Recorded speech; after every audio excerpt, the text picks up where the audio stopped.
أعوذ بالله من الشيطان الرجيم.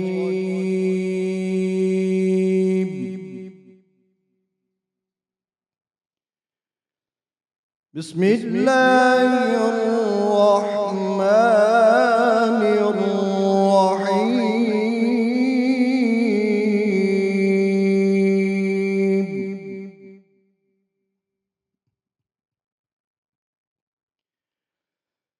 إن هذا القرآن يهدي للتي هي أقوم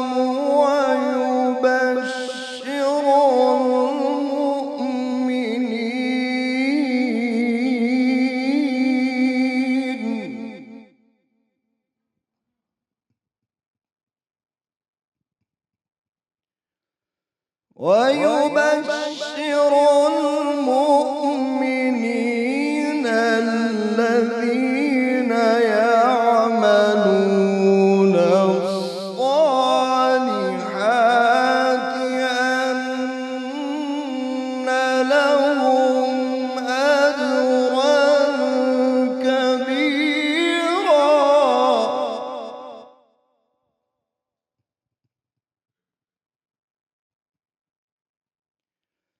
وأن الذين لا يؤمنون بالآخرة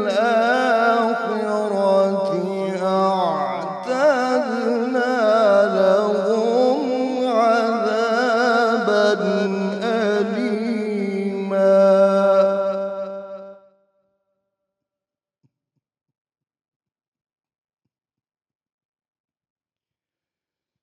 ويدعو الإنسان بالشر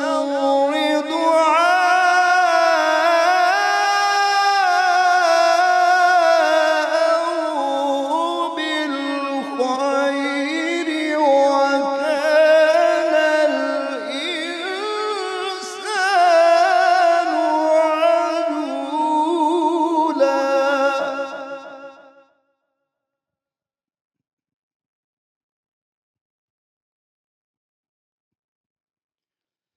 وأن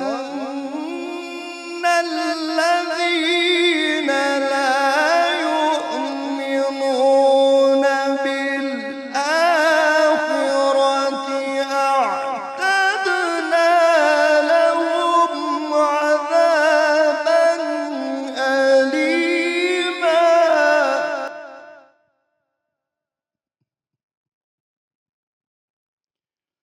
ويدعو الإنسان بالشر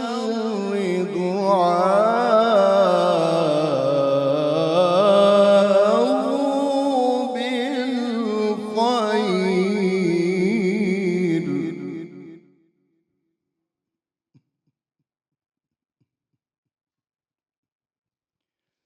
ويدعو الإنسان بالشر دعاءه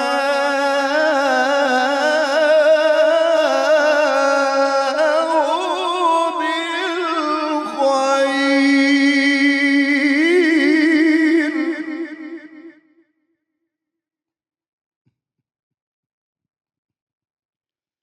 ويدعو الإنسان بالشر دعاءه بالخير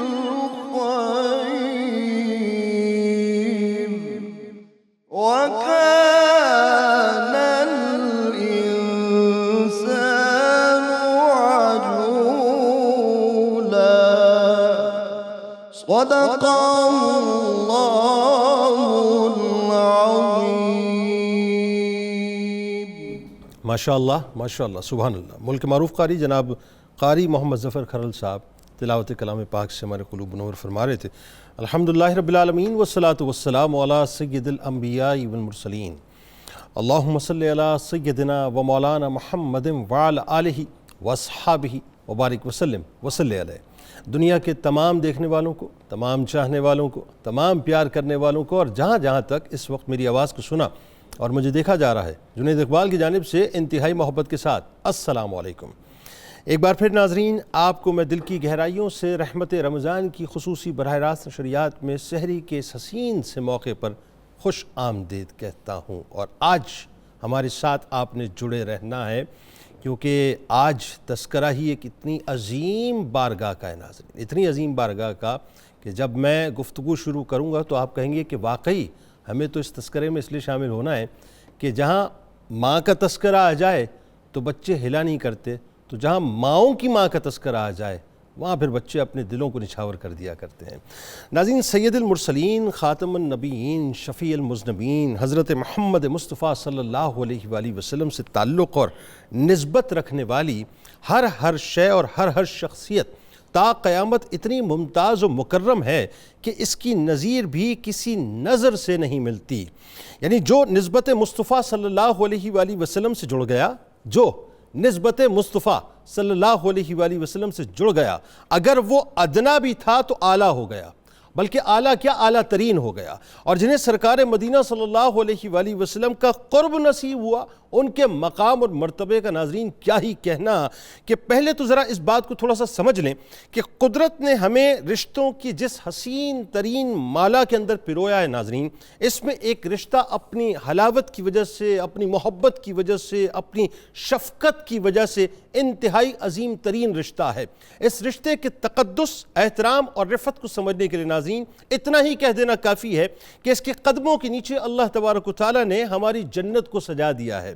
یعنی یہ ایک ماں کا مقام ہے کہ دنیا میں ہر نبی، ہر صحابی، ہر صدیق، ہر شہید، ہر صالح، ہر ولی، ہر مومن کی جنت ان کی ماؤں کے قدموں تلے اللہ نے رکھ دی ہے۔ تو پھر ناظرین، ان ماؤں کا کیا ہی کہیے، ان ماؤں کا کیا ہی کہیے جو حجرہ مصطفیٰ صلی اللہ علیہ وآلہ وسلم کی رونق بنی ہو، ان ماؤں کا کیا ہی کہیے جو محبوب خدا صلی اللہ علیہ وآلہ وسلم کی عصمت بنی ہو، ان ماؤں کا کیا ہی کہیے جو حجرہ رسول صلی اللہ علیہ وآلہ وسلم کی زینت بنی ہو، ان ماؤں کا کیا ہی کہیے ناظرین جو رفیقہ محبوب رب العالمین بنی ہو، ان ماؤں کا کیا ہی کہیے صاحب جو زوجہ رحمت للعالمین بنی ہو، ان ماؤں کا کیا ہی کہیے جن کا انتخاب خود رب دو جہاں نے اپنے پیارے محبوب صلی اللہ علیہ وآلہ وسلم کے لیے زمینوں پر نہیں بلکہ آسمانوں پر کیا ہو، ان ماؤں کا کیا ہی کہیے ناظرین کہ جن سے عقد کی اجازت خود جبرائیل امی بذریعہ وحی لائے ہوں،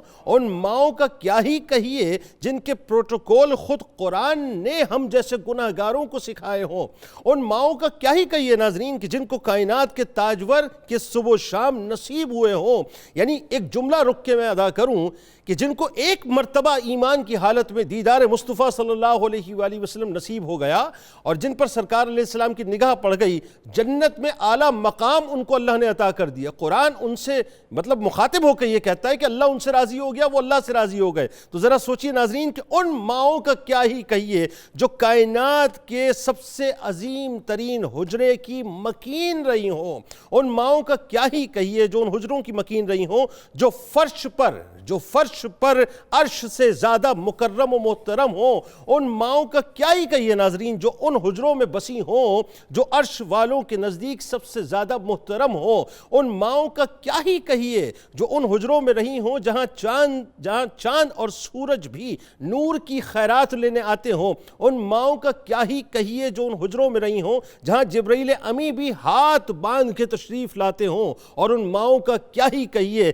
جو ان حجروں میں رہی ہوں جن کے پروٹوکولز خود صحابہ کرام رضوان اللہ تعالیٰ علیہم اجمعین نے بتائے ہوں، ان ماؤں کا کیا ہی کہیے جو ان حجروں میں رہی ہوں جن کے آداب خود اللہ نے بتلائے ہوں، اور ان ماؤں کا کیا ہی کہیے کہ جن کو شرف صحابیت کے ساتھ ساتھ شرف زوجیت بھی نصیب ہوا ہو، ان ماؤں کا کیا ہی کہیے ناظرین کہ جن کے سر اقدس پر وازواجہ امہاتہم کا تاج سجا ہو، اور ان 11 نورانی حجروں کا کیا ہی کہیے ناظرین کہ جن نورانی حجروں کی مثال نہ دنیا میں پہلے کسی نے دیکھی نہ اس کے بعد کوئی دیکھے گا، کہ ان نورانی حجروں میں امت کی ان 11 ماؤں میں اس عظیم ترین جھرمٹ میں ایک حجرہ ناظرین اور ایک ماں حضرت صفیہ سلام اللہ علیہا بھی ہیں جو ان میں تشریف فرما ہیں، جو مدنی بھی ہیں، جو مدنی بھی ہیں اور مدینے والے سرکار صلی اللہ علیہ وآلہ وسلم کی زوجہ بھی ہیں، جو اپنے نسب پاک میں حضرت ہارون و موسیٰ علیہ السلام کی عظیم ترین نسبتیں سمیٹے ہوئے ہیں۔ یعنی مجھے کہنے دیں یہ جملہ کہ ایک طرف تو طور پر جانے والے کی نسبتیں ساتھ ہیں اور دوسری طرف معراج پر بلائے جانے والے کی نسبت ساتھ ہے۔ لہذا ناظرین، سرکار مدینہ صلی اللہ علیہ وآلہ وسلم ہمیشہ انتہائی دل نشیں اور ایسے حسین انداز میں آپ سلام اللہ علیہ کا خاندانی پس منظر اور قدر و منزلت بیان فرماتے کہ وہ سن کر خوش ہو جایا کرتی تھیں۔ چونکہ آپ سلام اللہ علیہ ناظرین، یہ تاریخ بتلاتی ہے کہ خیبر کی فتح کے بعد سرکار مدینہ صلی اللہ علیہ وآلہ وسلم کی مقدس زوجیت میں تشریف لائیں، یعنی حرم پاک میں تشریف لائیں۔ لہذا ہمارے ماں کی حرم نبوی میں ایک خاص قدر و منزلت تھی اور نبی کریم صلی اللہ علیہ وآلہ وسلم خاص طور پر ان کا خیال رکھا کرتے تھے۔ اسی طرح امت کی ماں حضرت صفیہ سلام اللہ علیہ بھی ناظرین سرکار مدینہ صلی اللہ علیہ وآلہ وسلم کا بے انتہا ادب فرمایا کرتی تھی، بے انتہا اکرام فرمایا کرتی تھی، بے انتہا ان کا خیال رکھا کرتی تھی اور ان کے پروٹوکول کا خاص اہتمام فرمایا کرتی تھی۔ ام المومنین سیدہ صفیہ سلام اللہ علیہ انتہائی سلیم طبیعت کی مالکہ، ظاہر و باطن کے اعتبار سے بالکل پاک صاف تھی ناظرین۔ کیوں نہ ہو جن کا انتخاب محبوب رب العالمین کے لیے ہو رہا ہو ناظرین، اور کرنے والا وہ ہو جو رب العالمین ہو، تو سوچئے مقام اور مرتبہ کیا ہوگا کہ وہ خاتم النبیین رسول کریم صلی اللہ علیہ وآلہ وسلم کے ساتھ صدقے دل سے محبت فرمایا کرتی تھیں۔ ہماری ماں کو ناظرین ایک بڑا ہی منفرد اور انتہائی حسین اعزاز یہ بھی حاصل تھا کہ صداقت اور وفاداری ان کے مقدس وجود میں بسی ہوئی تھی، اور بعض دل آویز مواقف میں تو ان کی حیثیت بالکل ہی منفرد نظر آتی ہے۔ اس لیے خاتم النبیین صلی اللہ علیہ وآلہ وسلم قسم اٹھا کر ان کی صداقت کی گواہی دیا کرتے تھے۔ یعنی کائنات کے سب سے بڑے صادق جن کے صدقے صدق کو صداقت ملی، وہ اگر سیدہ صفیہ سلام اللہ علیہ کی صداقت کی گواہی دیں ناظرین اور قسم اٹھا کر دیں، تو ذرا سوچئے کہ ان کی صداقت کا کیا ہی عالم ہوگا کہ کھانا آپ نہایت عمدہ پکایا کرتی تھیں اور نبی کریم صلی اللہ علیہ وآلہ وسلم کے پاس تحفتاً بھیجا کرتی تھیں۔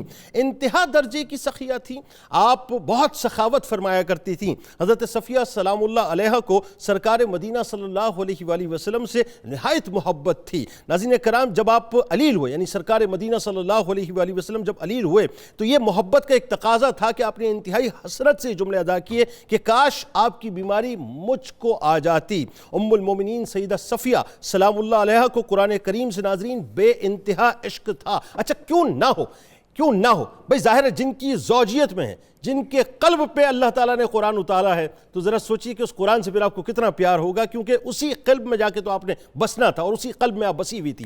قرآن کریم کے ناظرین معنی، مفاہیم، اسرار و رموز کو اچھی طرح سمجھتی تھی، قرآن حکیم کی تلاوت میں مصروف رہا کرتی تھی، قرآن کریم کے زیر سایہ زندگی بسر کیا کرتی تھی اور اس کے آفاق میں گم رہا کرتی تھیں۔ دیگر ازواج کی طرح حضرت صفیہ سلام اللہ علیہ بھی اپنے زمانے میں علم کا مرکز تھی ناظرین۔ یعنی یہ شرف بھی آپ سلام اللہ علیہ کو نصیب ہوا کہ چند احادیث بھی آپ سے مروی ہیں۔ پھر ام المومنین سیدہ صفیہ سلام اللہ علیہ کا ناظرین خوف خدا بھی اپنی مثال آپ تھا۔ یعنی آپ زندگی بھر نماز، روزے، عبادات، صدقات و خیرات اور علم و عرفان میں مصروف رہیں۔ ہر کام اپنی زندگی کا اللہ کی اطاعت اور اس کا قرب حاصل کرنے کے لیے انجام دیتی تھیں، بلکہ جرت و بہادری میں بھی ناظرین آپ بے مثل و بے مثال تھیں۔ عمر طویل ہو چکی تھی، مگر پھر بھی آپ کو پتہ ہے تاریخ کے جھروکوں میں اگر جھانک کے دیکھیں ناظرین، تو حضرت عثمان بن عفان رضی اللہ تعالیٰ عنہ کے جو ایام محاصرہ تھے ناظرین، یعنی مشکل ترین اوقات میں جو کردار ایک ماں کو اپنے بیٹے کے لیے ادا کرنا چاہیے تھا،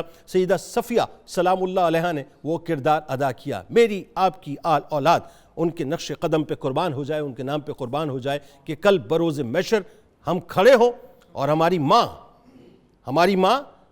ماؤں کے ساتھ ہم سے یہ کہیں اور فرمائیں کہ جاؤ تمہیں اللہ کی طرف سے اذن داخل جنت ہو جاؤ۔ آئیے آغاز کرتے ہیں ناظرین، اور ہمارے ساتھ جو شخصیات موجود ہیں یقیناً کسی بھی تعارف کے محتاج نہیں۔ پہلی شخصیت ممتاز عالم دین، ہمارے بزرگ شخصیت محترم جناب پروفیسر محمد سعید احمد خان صاحب تشریف رکھتے ہیں. دوسری شخصیت کسی بھی تعارف کی محتاج نہیں ہے, ممتاز شخصیت ہیں, اسکالر جناب ڈاکٹر شبیر احمد جامی صاحب ہمارے بزرگ ہیں. اور تیسری شخصیت ممتاز عالم دین جناب پروفیسر بشارت صدیق ہزاروی صاحب تشریف فرمائے. تینوں آپ کو السلام علیکم, خوش آمدید. اور میرے دائیں جانب میرا بھائی ممتاز قوال, اور پرنس آف قوالی کہا جائے تو غلط نہ ہو, جناب شیر میاں داد خان صاحب اپنے ساتھیوں کے ساتھ موجود ہیں. آپ کو بھی خوش آمدید, السلام علیکم.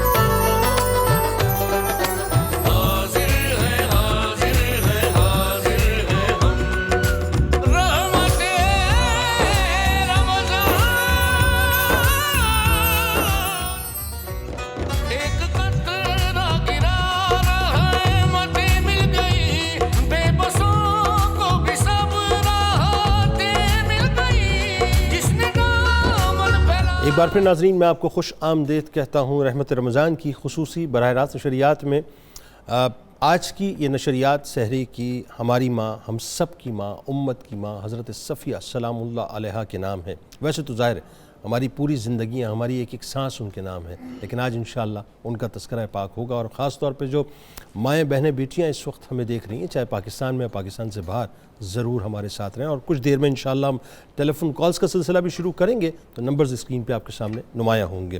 پروفیسر صاحب آغاز کرتے ہیں. ظاہر ہے ہمارے لیے تو یہ بڑے رفت کی بات ہے اور مقام اور مرتبے کی بات ہے کہ اللہ تعالیٰ نے ہم سے یہ کام لیا اور ہم پہ یہ کرم کیا کہ ہم ان کا تذکرہ پاک کرنے جا رہے ہیں. میرا خیال ہے سب سے پہلے جتنی بھی مائیں بہنیں بیٹیاں, جتنے لوگ, جتنے مسلمان پوری دنیا میں سن رہے ہیں, ازواج مطہرات کی شان جو قرآن و حدیث میں بیان کی گئیں اس کی روشنی سے آغاز کرتے ہیں. بسم اللہ الرحمن الرحیم. اللہم صلی علی محمد و آل محمد و بارک وسلم. بہت شکریہ محترم جنید اقبال صاحب. کیا مقدس تذکرہ ہے. میں طالب علم کے طور پر جب قرآن کا مطالعہ کرتا ہوں اور اس میں یہ پڑھتا ہوں کہ یا مریم اقنتی لربک واسجدی. اب قرآن نے کہا یا مریم, یہ قرآن کے الفاظ ہیں. ٹھیک. تو اللہ رب العزت نے ان حروف کے پڑھنے پر مجھے نیکیاں دیں.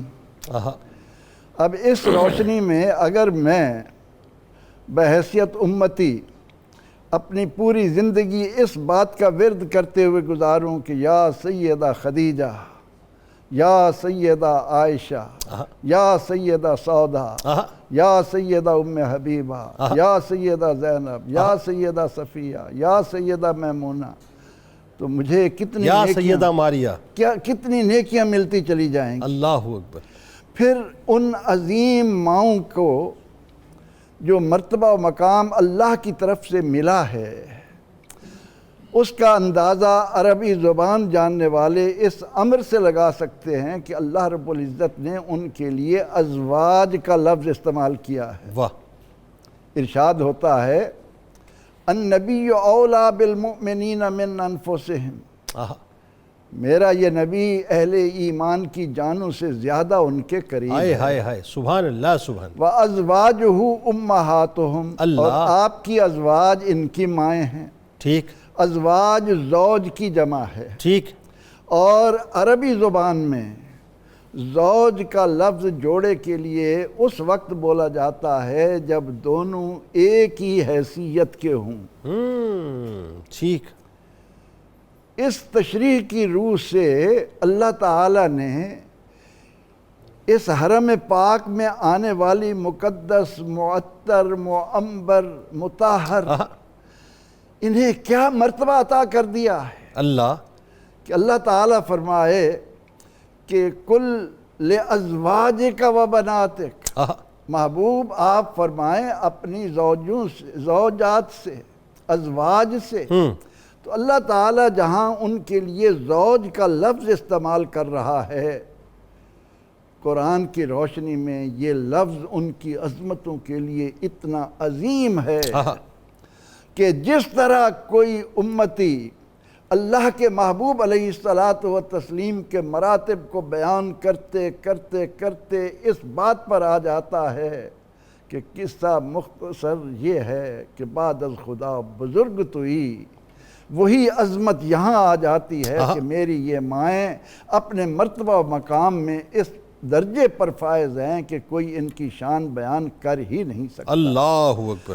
پھر جب کہ اللہ تعالیٰ نے ان کے لیے یہ اعلان کیا ہو کہ یا نساء النبی لستن کاحد من النساء، اے نبی کی بیویوں، کیا شان ہے، کس عظمت سے ان کو نواز دیا گیا کہ اے نبی کی نساء، اے نبی کی بیویوں، دنیا کی کوئی عورت تمہارا مقابلہ نہیں کر سکتی، تمہارے درجے کی نہیں۔ اللہ اکبر۔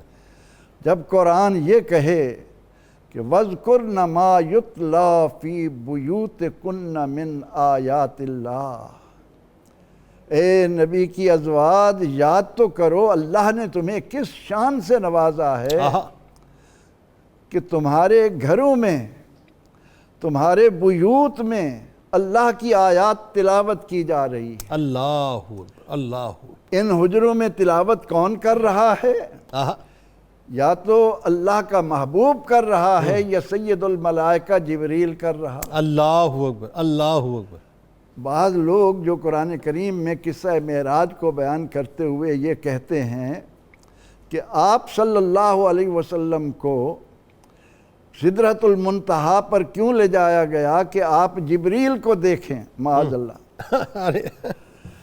وہ یہاں قرآن کا انداز دیکھیں، قرآن کہتا ہے وَاذْكُرْنَ مَا يُتْلَى فِي بُيُوتِكُنَّ، یاد تو کیجئے کہ تم وہ شان رکھنے والی خواتین ہو کہ تمہارے گھروں میں اللہ کی آیات تلاوت کی جا رہی ہے۔ اللہ اکبر۔ اور جب وہاں جبریل تلاوت کر رہے ہوتے ہیں، کبھی دہیہ قلبی کی صورت میں، کبھی کسی صحابی کی سبحان صورت اللہ، سبحان اللہ۔ اور یہ خوش نصیب ازواج مطہرات ان کو اپنی ان آنکھوں سے دیکھ رہی ہوتی۔ اللہ اکبر، اللہ اکبر۔ جن آنکھوں کو اللہ نے اس عظمت پر پہنچایا ہو کہ ان کے سامنے جبریل امین علیہ السلام مختلف شکلیں بدل کر آئیں، وہ جبریل کی زیارت کریں، کون ہمت رکھتا ہے کہ اپنی ان عظیم ماؤں کا جب میرے سامنے یہ پاک تذکرہ آتا ہے تو ایک بیٹے ہونے کے ناطے یہ احساس لگتا ہے کہ آج بھی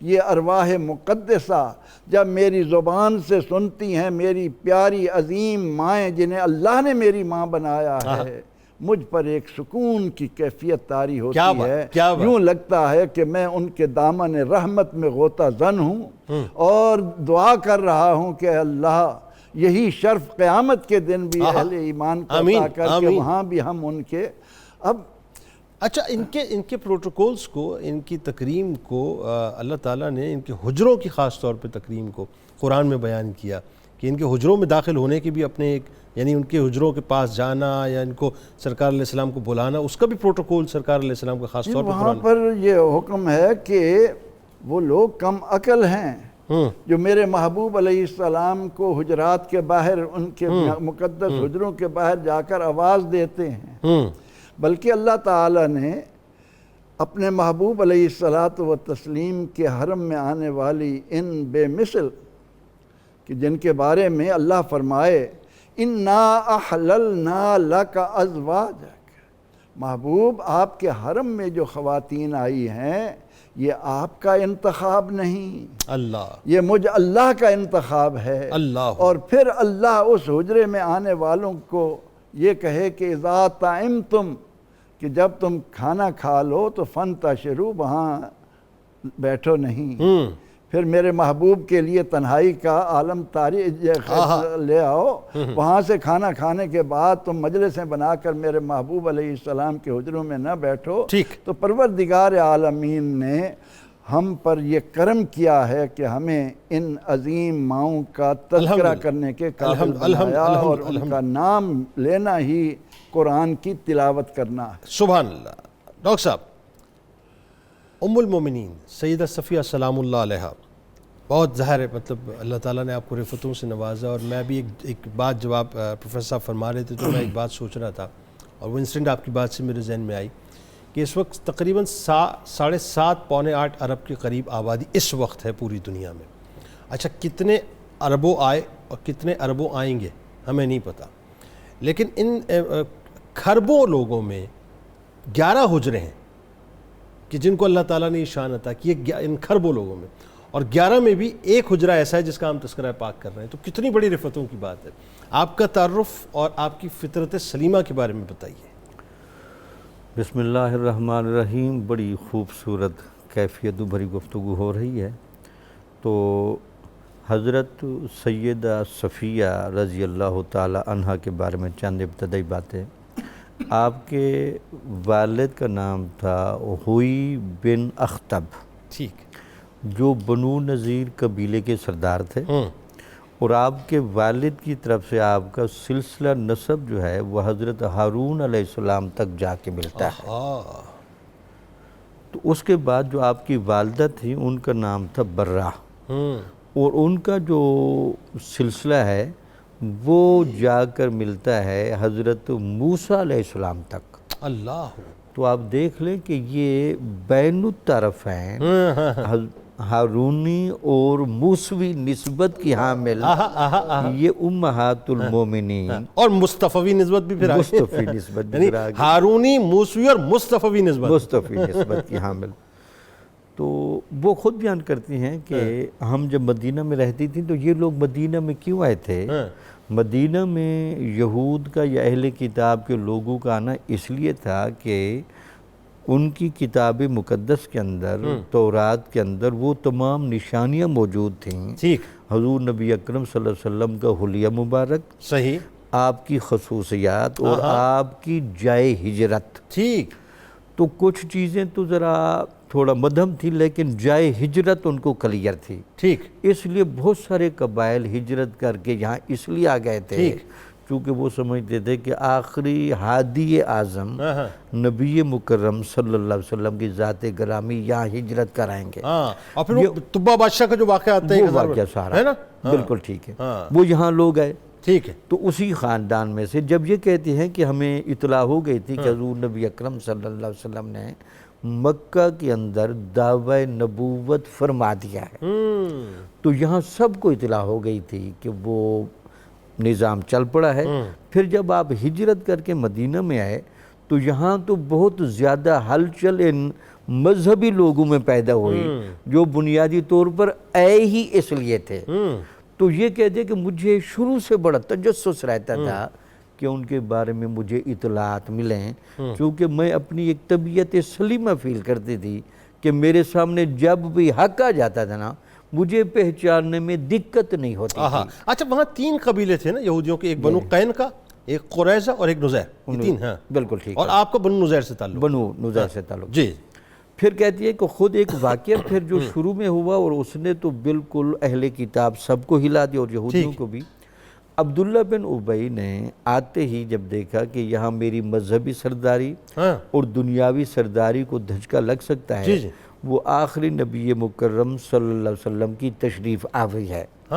تو عبداللہ بن ابی ان کے اہل کتاب کے جو سب سے بڑے عالم تھے عبداللہ بن سلام کو جا کے ملا، اور ان کو بعد میں ایمان لے آئے تھے، جو ایمان فوراً دیا وہ ایمان کا واقعہ بیان کر رہا وہ بڑا زبردست. وہ بتائیے گا ذرا کیا کمال واقعہ. تو وہ کہتے ہیں کہ عبداللہ بن ابی نے کہا عبداللہ بن سلام کو، یار پیسے جتنے مرضی ہے لے لینا، تو یہ آپ جو ہے نا وہ آخری نبی جن کے بارے میں آپ کی وہ آ گئے ہیں، تو ذرا ان کے بارے میں اگر آپ اتنا تاثر دے دیں کہ ہماری کتابوں میں جو نشانیاں بیان ہوئی ہیں وہ ان میں نہیں ہیں، وہ کوئی اور ہوں گے، تو آپ کو اس بات کی وجہ سے بڑے پیسے ملیں گے. چونکہ مدینہ کی جتنی بھی آبادی ہے آپ کی مذہبی سرداری کو مانتی ہے، تو آپ یہ بات کریں. یعنی وہ بیسیکلی بادشاہت چاہتا تھا عبداللہ ابن ابی، اور اس کے لیے پورا یہ پلاننگ کر رہا تھا پوری. عبداللہ بن سلام نے صرف اتنا کہ عبداللہ بن ابی کو بھی تیری میری یاری پرانی ہے، لیکن ایک دفعہ وہ بندہ مجھے دیکھ لینے دے، دیکھ تو لوں کون ہے.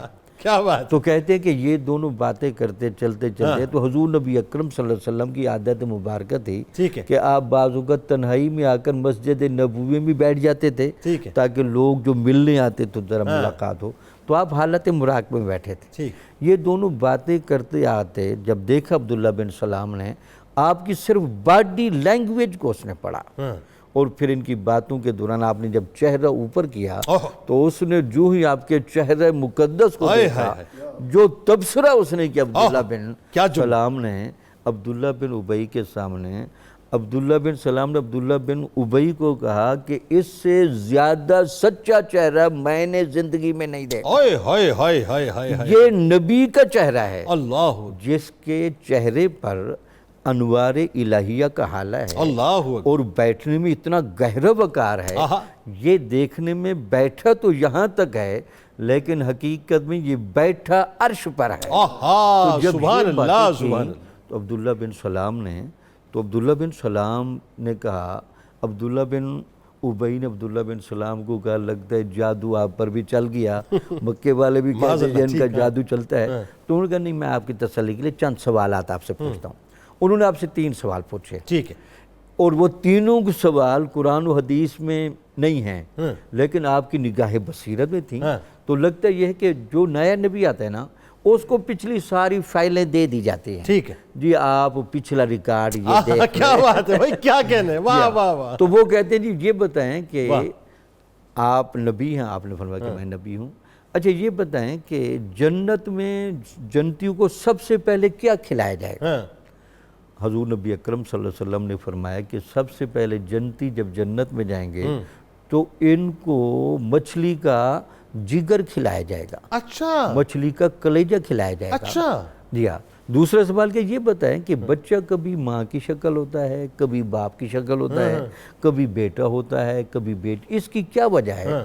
تو حضور نبی اکرم صلی اللہ علیہ وسلم نے فرمایا وہ ماں باپ کے جو پانی کا تناسب بنتا ہے اسی اعتبار سے چیزیں طے ہوتی ہیں۔ اس پر عبداللہ بن ابی کو عبداللہ بن سلام نے کہا میں نے ٹیسٹ بھی کر لیا، میں نے چہرہ بھی دیکھ لیا، میں تو ایمان لانے لگا ہوں۔ اس نے فوراً آ کر آپ پر ایمان قبول کیا۔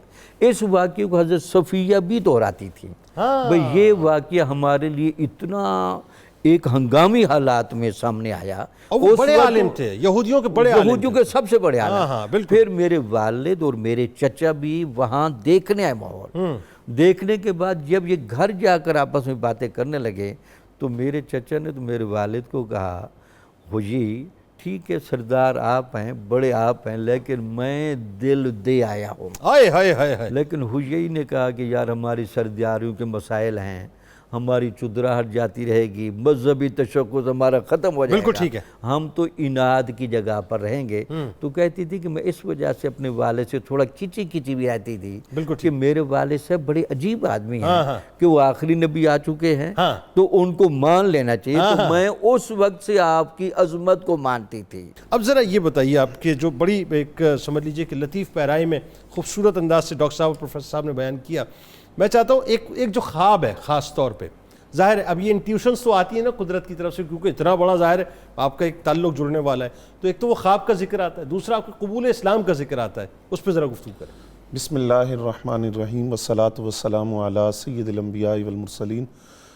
جنید بھائی، حضرت سیدہ صفیہ رضی اللہ تعالیٰ عنہ ام المومنین آپ سلیم الفطرت تھی اور بچپن سے ہی باقی خاندان کی بنسبت آپ کی رغبت جو ہے وہ حق کی طرف اور دین کی طرف تھی۔ آپ نے اپنے 2 خوابوں کا ذکر کیا ہے جس کو سیرت ابن ہشام میں اور دیگر کتب سیر میں بیان کیا گیا ہے۔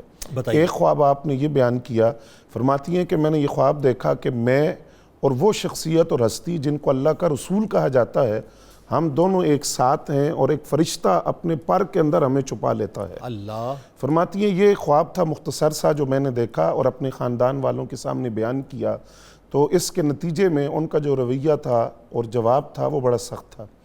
دوسرے خواب کا ذکر بھی کتب سیر میں موجود ہے، فرماتی ہیں کہ میں نے یہ دیکھا کہ اس وقت یثرب کی طرف سے ایک چاند آیا، مدینہ طیبہ کی طرف سے، اور وہ میری گود میں آیا۔ اس خواب کو میں نے اپنے شوہر کنانہ بن ربیع سے بیان کیا تو انہوں نے اس کو سن کر جواباً یہ بات کہی کہ اچھا تم وہ جو مدینے کے بادشاہ ہیں ان کی ملکہ بننا چاہتی ہو، اور اس بات پر انہوں نے میرے چہرے پر تھپڑ مارا۔ جب آپ نبی اکرم صلی اللہ علیہ وسلم کے عقد میں آ گئیں تو اس وقت بھی آپ کے چہرے پر نشان موجود تھا، اور اس حوالہ سے نبی علیہ السلام نے آپ سے یہ بات فرمائی تھی کہ نشان کیسا ہے، تو پھر آپ نے یہ خواب بیان کیا تھا کہ جب میں نے کنانہ بن ربیع کے سامنے یہ خواب بیان کیا تو جواباً انہوں نے ایک تمانچہ میرے منہ پر مارا جس کے نشان میرے چہرے پر موجود ہے۔ اب یہ خواب تو موجود ہے، لیکن تھوڑا سا ہم اس گہرائی میں جاتے ہیں کہ یہ خواب ہے کیا۔ آپ جس ماحول میں ہیں اس ماحول کے اندر ان لوگوں کے کان کسی حق بات کو سننے سے، اور ان کی آنکھیں کسی حق بات کی نورانیت کو دیکھنے سے، اور ان کے دل کسی معقول بات کو ماننے سے بالکل آری تھے، لیکن حضرت سیدہ صفیہ رضی اللہ تعالیٰ عنہ کا جو کردار تھا وہ یکسر مختلف تھا۔ ان کے نظریات اور ان کا جو عمل تھا، ان کی طرز فکر تھی، وہ پورے خاندان سے مختلف تھی، اور یہ جو دو خواب ہیں یہ آپ کی روحانی بالیدگی کے ترجمان بن کر آئے، سبحان اللہ، اور وہ جو آپ کی فطرت سلیمہ تھی اس کی طرف یہ دونوں خواب اشارہ کر رہے تھے اس ماحول کے اندر۔ پھر ان خوابوں کی تعبیر آپ دیکھیے کہ جس وقت خیبر کا معرکہ ہوا 6 ہجری میں، نبی رحمت صلی اللہ علیہ وسلم خیبر کے مقام پر موجود ہیں، آپ کو لایا گیا تو نبی اکرم صلی اللہ علیہ وسلم نے آپ کے سامنے 2 باتیں رکھی۔ اب یہاں ایک بات بڑی سمجھنے والی ہے اور وہ بڑی باریک بات ہے۔ آپ نے فرمایا کہ آپ آزاد ہیں، لیکن اس آزادی کو مشروط نہیں کیا۔ اس کے بعد 2 آپشن دیے، لیکن پہلی بات یہ کی کہ آپ آزاد ہیں، آزاد ہونے کے بعد آپ کے سامنے یہ 2 آپشن ہیں۔ پہلا آپشن یہ ہے کہ آپ اگر اسلام قبول کر لیں تو عزت و احترام کے ساتھ میرے پاس رہیں، اور دوسری بات یہ ہے کہ اگر آپ اپنے آبائی مذہب کو ہی رکھنا چاہتی ہیں تو ہم آپ کو آپ کے خاندان میں واپس بھیج دیں گے۔ یہاں سے پتہ چلا کہ دین میں جبر نہیں ہے، دین میں زبردستی نہیں ہے۔ اسی لیے جب آپ نے یہ 2 آپشن دیے، اب یہاں یہ بات بھی ہے کہ ان کے خاندان کا جو اسلام کے لیے معاندانہ رویہ تھا، جو ایک پالیسی تھی، اسلام دشمن پالیسی تھی، وہ ساری نبی علیہ السلام کے پیش نظر تھی، لیکن نگاہ نبوت نے پہلی نظر میں سیدہ صفیہ رضی اللہ تعالیٰ عنہ کی قلبی کیفیات کو جان لیا، کہ ان کی فطرت سلیمہ کو جان لیا۔ اسی بنیاد پر جو نبی علیہ السلام کے سوال کا انداز ہے وہ یہ تھا، فرمایا کہ آپ اگر اسلام قبول کر لیں تو عزت و احترام کے ساتھ میں آپ کو اپنے پاس رکھوں گا۔ اب وہ جواباً عرض کرتی ہیں، یا رسول اللہ صلی اللہ علیہ وسلم، میں نے اسلام کے نور سے اپنے قلب کو منور کر لیا ہے، اور وہ جو اسلام دشمن تھے یا اسلام دشمنی کے لمبردار تھے، میرا ان کے ساتھ کوئی تعلق نہیں ہے۔ اچھا، یہ اس میں ایک اور وجہ بھی بنی جو میں ظاہر ایک طفل مکتب کی حیثیت سے میں آپ سے سمجھنا چاہ رہا ہوں کہ جس وقت فتح خیبر ہوا ہے تو جو لاشیں پڑی ہوئی تھیں اس وقت، تو اس میں ہوئی بن اختب کی بھی لاش پڑی ہوئی تھی، اور میرے خیال آپ اپنی بہن کے ساتھ، وہ ذرا وہ بتائیے نا وہ کیا ہو، وہ جو آپ کا حلم تھا۔ بہن بھی تھی، وہ ان کے قریب سے آئی اور وہ خاندان کی لاشیں وہاں پڑی تھی، تو آپ نے تو ایک صبر کا مظاہرہ کیا، لیکن جو آپ کی بہن تھی وہ رونے لگ گئی۔ تو اس پر نبی اکرم صلی اللہ علیہ وسلم نے ارشاد فرمایا کہ ان کو دوسرے راستے سے لانا چاہیے تھا۔ تو یہ جو رحمت بری تعلیمات تھی آپ کی، اور پھر دوسرا یہاں یہ جو سوال ہے نا، اس سوال کے اندر بھی حضور کی شفقت اور محبت دیکھیے۔ باوجود ان کے خاندان کی، خود حضرت صفیہ کے شوہر اور ان کے والد کی طرف سے جو اسلام کے خلاف ایک اسلام دشمن پالیسی تھی، اس کے باوجود نبی علیہ السلام نے جب ان سے یہ کہا کہ آپ آزاد ہیں، تو یہ ایسا جملہ تھا کہ جو اسلام کی ایک رحمت کو اور نبی علیہ السلام کی شفقت کو، رحمت کو واضح کر رہا تھا۔ اچھا، اسی ترتیب میں ایک اور بات جو مجھے سمجھ آتا ہے کہ بڑی خاص وہ ہوئی، وہ ظاہر ہے وہ تو اصل تو وہ ڈیوائن پلان ہے نا قدرت کا، کہ وہ قدرت نے ایک فیصلہ کیا ہے کہ آپ نے حرم پاک میں آنا ہے، تو وہ ساری اس کی جو ہے وہ سمجھ لیں سیکوینس بنتا جا رہا ہے۔ جس وقت خیبر سے مدینہ پاک کے لیے آپ چلے ہیں تو ایک مخصوص جگہ پہ جب پڑاؤ ڈالنا تھا تو آپ نے وہ پڑاؤ ڈالنے سے انکار فرمایا، وہ کیا معاملہ ہوتا؟ ہاں، وہ سرکار علیہ السلام نے اس بات، وہ اس کی تفصیل بتائیے ذرا کیا ہوا؟ وہ اس کی تفصیل یہ تھی کہ جب بعد میں آپ سے یہ سوال کیا گیا کہ وہاں آپ نے انکار کیوں فرمایا، تو آپ نے فرمایا تھا کہ مجھے یہ خطرہ تھا کہ چونکہ جو خاندان ہے میرا، اس کا اسلام کے ساتھ ایک رویہ جو تھا وہ ایک دشمنانہ پالیسی تھی، تو مجھے یہ خطرہ تھا کہ نبی علیہ السلام کی جان کو کوئی نقصان نہ پہنچ جائے اور وہ آپ تک پہنچ نہ جائیں اور آپ کی ذات کو کوئی نقصان نہ پہنچائے، اس لیے میں یہ چاہتی تھی کہ یہاں سے ہم دور چلے جائیں تاکہ وہ جو دشمنان اسلام ہیں وہ ہم تک پہنچ نہ سکے۔ اچھا، پھر اس میں جو حضرت سیدہ صفیہ رضی اللہ تعالیٰ عنہ کا جواب تھا وہ یہ تھا کہ میں نے اسلام قبول کر لیا۔ اب نبی اکرم صلی اللہ علیہ وسلم نے ان سے یہ بات فرمائی کہ آپ کے والد نے اسلام کے ساتھ جو رویہ رکھا قدرت خداوندی کی طرف سے، پھر وہ اپنی جان سے ہاتھ دھو بیٹھے۔ انہوں نے جو جواب ارشاد فرمایا نا، وہ ایک اسلام کی حقانیت بھی ہے، آپ کی دانشمندی اور آپ کی جو عقل اور فہم و فراست ہے۔ آپ نے جواب میں قرآن کی آیت کا حوالہ دیا، ابھی اسلام قبول کر رہی ہیں، اور ساتھ ہی قرآن کی آیت کا حوالہ دے رہی ہے. یعنی اس سے پہلے آپ نے قرآن پڑھ رکھا تھا، اس کا مطلب؟ جی میں وہی عرض کر رہا ہوں کہ آیت کا حوالہ جب آپ نے دیا وہ یہ تھا کہ کوئی نفس کسی دوسرے کا بوجھ نہیں اٹھائے گا. جب آپ نے یہ بات کی تو اس کا مطلب یہ تھا کہ قبول اسلام سے پہلے بھی قرآن کے سارے مضامین کا خلاصہ آپ کے سامنے تھا. قرآن فہمی کی یہ اعزاز آپ کو حاصل تھا اور قرآن مجید کی آیات کے مفاہیم و مطالب کو آپ سمجھتی تھی. اسی بنیاد پر آپ نے یہ بات کی. اسی موقع پر نبی اکرم صلی اللہ علیہ وسلم نے یہ بات ارشاد فرمائی کہ آپ جانتی ہیں کہ آپ کے والد کا اسلام کے ساتھ کیا سلوک تھا. جہاں محدثین کہتے ہیں یہ پہلی اور آخری مرتبہ تھی. اس کے بعد نبی علیہ السلام نے کبھی بھی ان کے خاندان کا اس حوالے سے تذکرہ نہیں کیا کہ ان کی دل آزاری نہ ہو یا پھر وہ اس 6 سال کی جو ایک دشمنانہ پالیسی تھی اس طرف نہ چلی جائیں. اس کے بعد حضور کی شفقت اور رحمت کبھی بھی سرکار دو عالم صلی اللہ علیہ وسلم نے ان کے سامنے ان کے خاندان کے ان احوال کا ذکر نہیں کیا. پھر حضرت سیدہ صفیہ رضی اللہ تعالیٰ عنہا کے ساتھ جو حضور صلی اللہ علیہ وسلم کا قبول اسلام کے بعد جو نکاح کا معاملہ ہے وہ خیبر کا، جس کی طرف آپ نے اشارہ کر دیا، تو خیبر سے کچھ فاصلے پر وہ نکاح کا معاملہ ہوا اور وہاں نکاح کے لیے حضرت ام سلیم رضی اللہ تعالیٰ عنہ ان کی خدمات کو حاصل کیا گیا اور انہوں نے حضرت صفیہ رضی اللہ تعالیٰ عنہ کو تیار کیا اور پھر حضور صلی اللہ علیہ وسلم کے وہ نکاح میں آ گئی اور ام المومنین کا لقب اور ٹائٹل جو تھا اور تاج ان کے ساتھ. بالکل. نکاح کی جو تقریب کیسے ہوئی، ولیمہ کیسے ہوا، پھر ظاہر حرم پاک میں آپ کا تشریف لانا اور تشریف لانے کے بعد وہ جو ایک بڑا خوبصورت انداز آپ کا، میں اس کو اگر اپروپریٹ ورڈ اگر میں یوز کروں کہ ایک ازواج مطہرات کو آپ نے جو گڈ ول جسچر دیا اور سیدہ کائنات بی بی فاطمہ الزہرا سلام اللہ علیہا کا جو اعزاز و اکرام کیا، اس پہ ذرا ہم گفتگو کریں گے پروفیسر صاحب سے. 2 کالرز ہمارے ساتھ ہیں. ایک لال خان صاحب موجود ہیں. السلام علیکم. جی وعلیکم السلام. جی خان صاحب. سر میرا سوال یہ تھا کہ بھئی اگر فجر کے وقت جب یہ ابھی سحری کا ٹائم ہے، آپ کو آواز آ رہی ہے؟ ذرا آڈیو کھولیے گا. جی جی فرمائیے. یہ تھا کہ اگر سحری کے ٹائم پہ بندہ لیٹ جاگتا ہے، آنکھ نہیں کھلتی، مطلب 1 گھنٹہ 2 گھنٹے لیٹ اٹھتا ہے، اچھا ٹھیک ہے، اس صورت میں کیا ہوگا؟ اور اگر افطاری کے ٹائم پہ بندہ سوتا رہ گیا یا کوئی ایسا معاملہ ہوا لیٹ تو؟ اچھا سحری کے ٹائم پہ بھی سوتے رہ گئے اور افطاری کے وقت بھی سوتے رہ گئے. جی ہو جاتا ہے نا انسان. ٹھیک ہو جاتا ہے. ٹھیک ہے بالکل آپ کو بتاتے. بہت شکریہ آپ نے ہمیں جوائن کیا. ایک اور کالر ہمارے ساتھ ہیں. السلام علیکم. حسان اکرم صاحب کہاں سے کال کر رہے ہیں؟ جی وعلیکم السلام. جنید بھائی میں ننکانہ صاحب سے بات کر رہا ہوں. جناب فرمائیے. جی جنید بھائی میں میرے 2 سوال ہیں جناب. جب میں نماز پڑھتا ہوں نا تو مجھے بہت غلط خیالات آتے ہیں. ٹھیک ہے جی. اور میرا یہ سوال ہے کالا سوٹ پہن لیا جائے؟ کالے رنگ کے کپڑے. بالکل ٹھیک ہے آپ کو بتاتے ہیں. بہت شکریہ بہت شکریہ آپ نے ہمیں جوائن کیا. سحری میں بھی سوتے رہ گئے، افطار میں بھی سوتے رہ گئے، کیا کیا جائے؟ روزہ تو ان کا ہو گیا ہے. افطاری کے اندر جو تاخیر ہے اس کے اندر کراہت ہے، تو جب بیدار ہوں تو وہ افطاری کر لیں، افطاری کر لیں، لیکن اس کو روٹین نہ بنائیں. بات یہ بالکل ٹھیک ہے. اچھا دوسرا یہ کہ جی یہ بتائیے کہ اگر یہ کالے رنگ کا سوٹ پہن لیتے ہیں تو اس پہ کوئی مذاقہ تو نہیں؟ کالا رنگ منع تو نہیں ہے، کوئی رنگ منع نہیں ہے. بالکل ٹھیک ہے. اور ایک سوال اور کیا تھا انہوں نے، نماز میں وسوسے آتے ہیں. نماز میں وسوسے، ہاں تو یہ تو نماز میں وسوسے آتے ہیں، ظاہری بات ہے جہاں ایمان ہوتا ہے وہاں شیطان بار بار آتا ہے. بالکل اس کی طرف توجہ کوشش کریں کہ توجہ نہ کریں. بالکل ٹھیک ہو گیا. بالکل ٹھیک ہو گیا.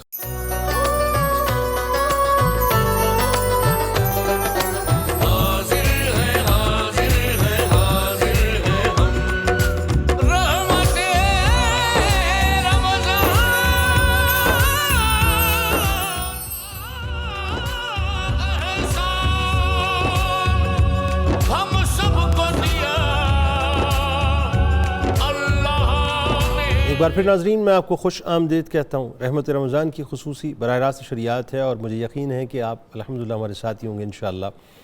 خاص طور پہ جو مائیں بہنیں بیٹھی ہیں وہ تو ضرور ہمارے ساتھ رہیں. اب وہ منزل آ گئی ہے جہاں ہماری آپ کی ماں ام المومنین سیدہ صفیہ سلام اللہ علیہا کا پاک نکاح سرکار مدینہ صلی اللہ علیہ وآلہ وسلم سے ہوا چاہتا ہے. پھر ان کا ولیمہ ہے، وہ تقاریب ہیں، اور پھر وہ جو حرم پاک میں آپ کا جانا، پھر آپ کا دیگر ازواج مطہرات سے محبت کا اظہار کرنا، سیدہ کائنات سے شفقت کا اظہار کرنا. بتائیے وہ کیا ہوا؟ یہ بات تو ہم پوری طرح ذہن میں رکھیں کہ یہ اللہ کا انتخاب ہے، کوئی دوسری رائے نہیں. اور یہ بات اتنی سخت ہے کہ اس بارگاہ میں آنے والی کسی بھی زوجہ محترمہ کے بارے میں کوئی نازیبا لفظ زبان پر لانے والے 1000 بار سوچیں کہ ہم یہ ام المومنین کے لیے نہیں کہہ رہے، ہم یہ اعتراض معاذ اللہ کے انتخاب پر کر رہے ہیں۔ یہ بات ہمیں اچھی طرح یاد رکھنی چاہیے تاکہ ہمارے ذہن محتاط رہیں اور ہم کبھی بھی اس طرف نہ بھٹکیں کہ کسی بھی زوجہ محترمہ کے بارے میں ہماری زبانوں پر کوئی ایسی بات آئے۔ اب سیدہ حضرت صفیہ سلام اللہ علیہا، جس طرح کہ ابھی بشارت صاحب بھی فرما رہے تھے، وہ تو آگاہ ہو چکی تھیں اور نشان بھی چہرے پر مل چکا تھا۔ اس شان کے ساتھ جب حرم پاک میں داخل ہوتی ہیں اور حضور نبی اکرم رحمت عالم صلی اللہ علیہ وسلم ان کے ساتھ یہ فرما کر کہ رہنا چاہو، آزادی چاہو، جو تمہاری مرضی ہے، تو انہیں اپنے نصیبے پر فخر تھا، اعزاز تھا کہ میں حرم پاک میں آ رہی ہوں۔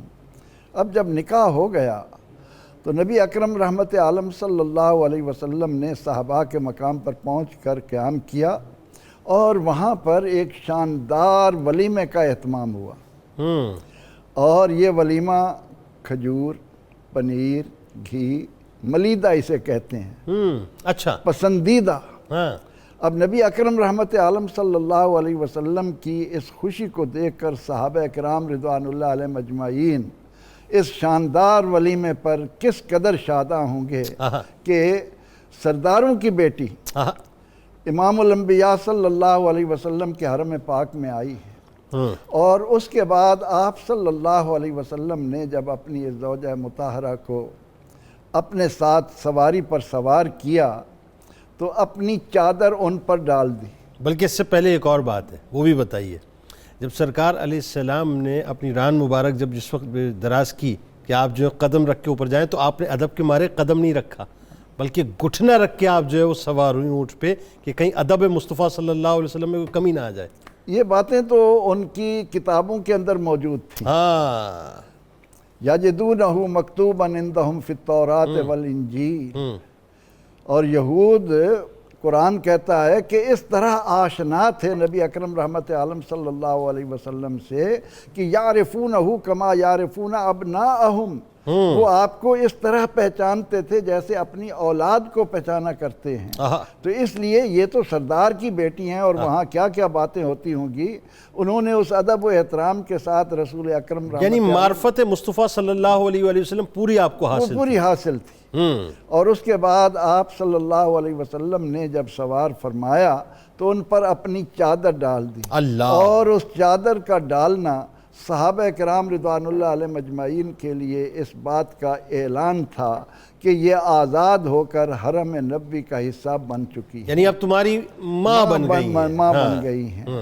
اور اس کے بعد مدینہ منورہ پہنچنے سے پہلے ہی مدینہ کی گلیوں میں دھوم مچ چکی تھی، اللہ، کیونکہ مدینہ کی رہنے والی تھیں، ظاہر ہے حسن و جمال کا بھی چرچا تھا، حسب و نسب کا بھی چرچا تھا۔ تو جو ہی نبی اکرم رحمت عالم صلی اللہ علیہ وسلم اپنی زوجہ مطہرہ کے ساتھ حرم پاک میں مدینہ منورہ میں داخل ہوئے، یعنی مدنی مدینے سے گئیں اور مدنی سرکار کے ساتھ وابستگی ہو گئی، اور وہ عظمت پائی کہ جس پر کر و بیان نازاں ہیں، وہ رشک کرتے ہیں۔ اب مدینہ منورہ میں پہنچنے کے بعد آپ صلی اللہ علیہ وسلم نے انہیں حارث کے دیے ہوئے کمرے میں، حجرے میں جب ٹھہرایا تو مدینہ کی عورتیں امڈ آئیں، ازواج مطہرات آئیں کہ زیارت کریں، آپ کو دیکھیں۔ اور اس کے بعد جب جیسا کہ آپ ذکر کر رہے تھے کہ سیدہ کائنات حضرت فاطمہ سلام اللہ علیہا آئیں اور ان کو یہ معلوم ہوا کہ یہ نبی اکرم رحمت عالم صلی اللہ علیہ وسلم کی لخت جگر ہیں، تو اہل بیت کے ساتھ جو اہل ایمان کی محبت ہے وہ بھی ان کے اندر عود کر آئی۔ کیا کہنے، اور آپ نے اتنا پروٹوکول دیا، اتنی عزت دی، یہ جان کر کہ یہ ہمارے آقا و مولا صلی اللہ علیہ وسلم کی صاحبزادی ہیں، اور اپنے جسم پر جو زیورات تھے، کانوں کی بالیاں تک اتار کر انہوں نے نذرانے کے طور پر ازواج مطہرات کو بھی دیں اور سیدہ فاطمہ سلام اللہ علیہ آپ کو بالیاں پیش کی، آپ کو بھی بالیاں پیش کیں اور بتایا دنیا والوں کو کہ اہل بیت طہار کے ساتھ محبت کا جو ایک منظر ہے وہ ہونا چاہیے۔ اب اس کے بعد نبی اکرم رحمت عالم صلی اللہ علیہ وسلم کے حرم میں جب داخل ہو گئیں تو ان تمام کمالات کی مستحق بن گئیں جو اللہ رب العزت نے ازواج مطہرات کے لیے متعین فرمایا ہے۔ اور پھر نبی اکرم رحمت عالم صلی اللہ علیہ وسلم کی توجہ کو اس طرح حاصل کیا کہ آپ کے کمالات کو دیکھ کر ام المومنین سیدہ عائشہ صدیقہ رضی اللہ عنہا ان کے بارے میں فرمایا کرتی تھیں کہ صفیہ عاقلہ ہے، ایک تو کھانا بڑا عمدہ بناتی ہے اور پھر یہ کہ عقل والی ہے، کیونکہ اللہ تعالیٰ نے جس حکمت کے تحت نبی اکرم رحمت عالم صلی اللہ علیہ وسلم کے حرم پاک میں آنے کے لیے جن خواتین کا انتخاب فرمایا ان کی ڈیوٹیاں بھی قدرت الہیہ سے لگ چکی تھیں کہ یہ وہ خواتین ہیں جنہوں نے نبی اکرم رحمت عالم صلی اللہ تعالی علیہ وسلم کی خانگی زندگی کے اندرونی حالات کو امت کے سامنے پیش کرنا ہے تاکہ قیامت تک آنے والی اولاد آدم میں جو پیاری مائیں ہیں، جو اہل ایمان عورتیں ہیں،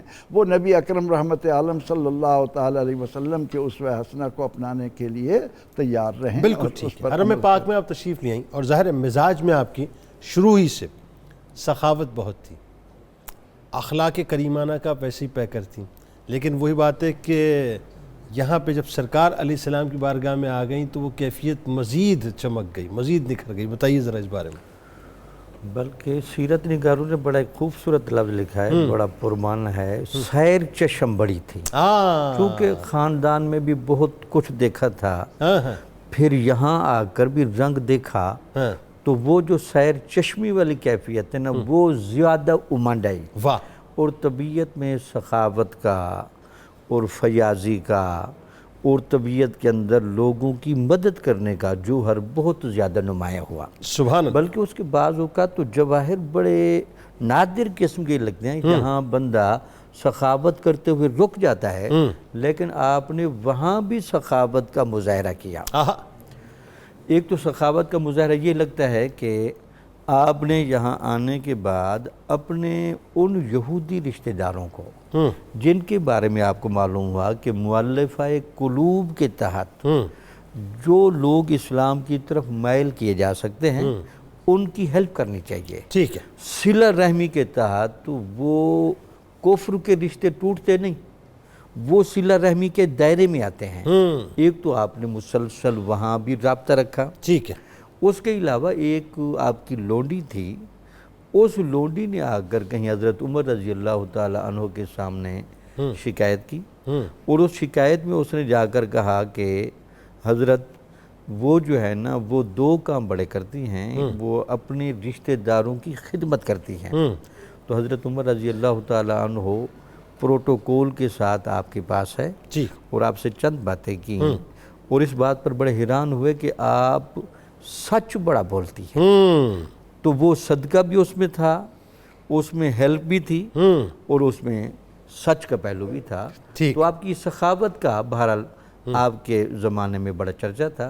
حضرت عائشہ صدیقہ رضی اللہ تعالیٰ عنہ نے ایک اور لقب بھی آپ کو دیا، وہ کہتی تھی یہ واقعی صفیہ ہے، بہت صاف ستھری ہیں، یعنی ان کا ظاہر، ان کا باطن اور ان کی سچائی کی کیفیت یہ بہت زیادہ اجاگر ہوتی تھی۔ اور دوسرا حضرت سیدنا عثمان غنی رضی اللہ تعالی عنہ پر جب وہ واقعہ اس نوعیت کا آیا جہاں آپ پر کھانا پینا یہ تمام چیزیں بند ہیں، لیکن اس کے باوجود بھی آپ وہاں جا رہی ہیں اور آپ وہاں فیاضی کا اور تعلق کا وہ ایک کامل نمونہ پیش کر رہی ہیں کہ وہاں بھی لوگ نے اس کو کاؤنٹ کیا کہ یہ بھی آپ کی طبیعت کی سخاوت کی ایک بہت بڑی دلیل ہے۔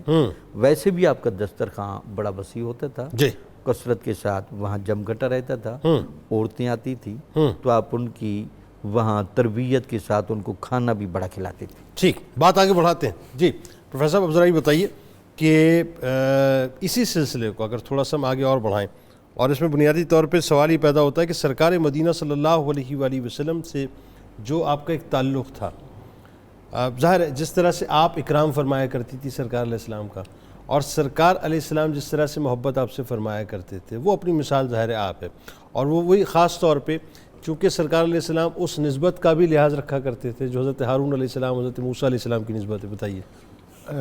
جنید بھائی، اس میں ایک تو بنیادی بات جو ابھی پروفیسر صاحب نے واقعہ بیان کیا، آپ نے بھی اشارہ کیا، نبی اکرم صلی اللہ علیہ وآلہ وسلم کا آپ کو سواری پر بیٹھانے کا انداز اور آپ کا اپنا پاؤں رکھنے کی بجائے گھٹنے کو رکھنا، یہاں ایک بات سمجھنے والی ہے، اور میں بات سمجھانے کے لیے یہ لفظ بول رہا ہوں کہ آپ نو مسلم ہیں، آپ کو یہ آداب کس نے سکھائے، اور حضور صلی اللہ علیہ وسلم کی تکریم کا یہ پہلو کس نے بتایا؟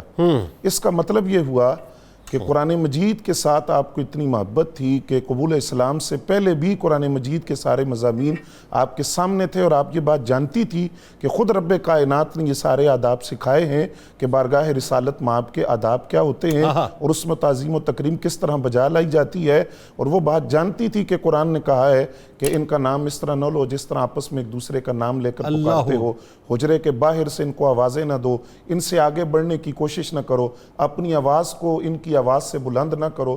تو یہ سارے پہلو جو تھے ادب کے، تعظیم کے، یہ اس بات کی طرف اشارہ ہے کہ آپ جانتی تھی، اس لیے جانتی تھی کہ قرآن فہمی کا جو ایک صفت ہے وہ آپ کو حاصل تھی۔ ذرا قطع کلام کی معذرت، اگر اجازت دیں 2 کالز لے کے یہیں سے کنٹینیو کرتے ہیں۔ قمر الدین صاحب عمان سے ہمارے ساتھ ہیں، السلام علیکم۔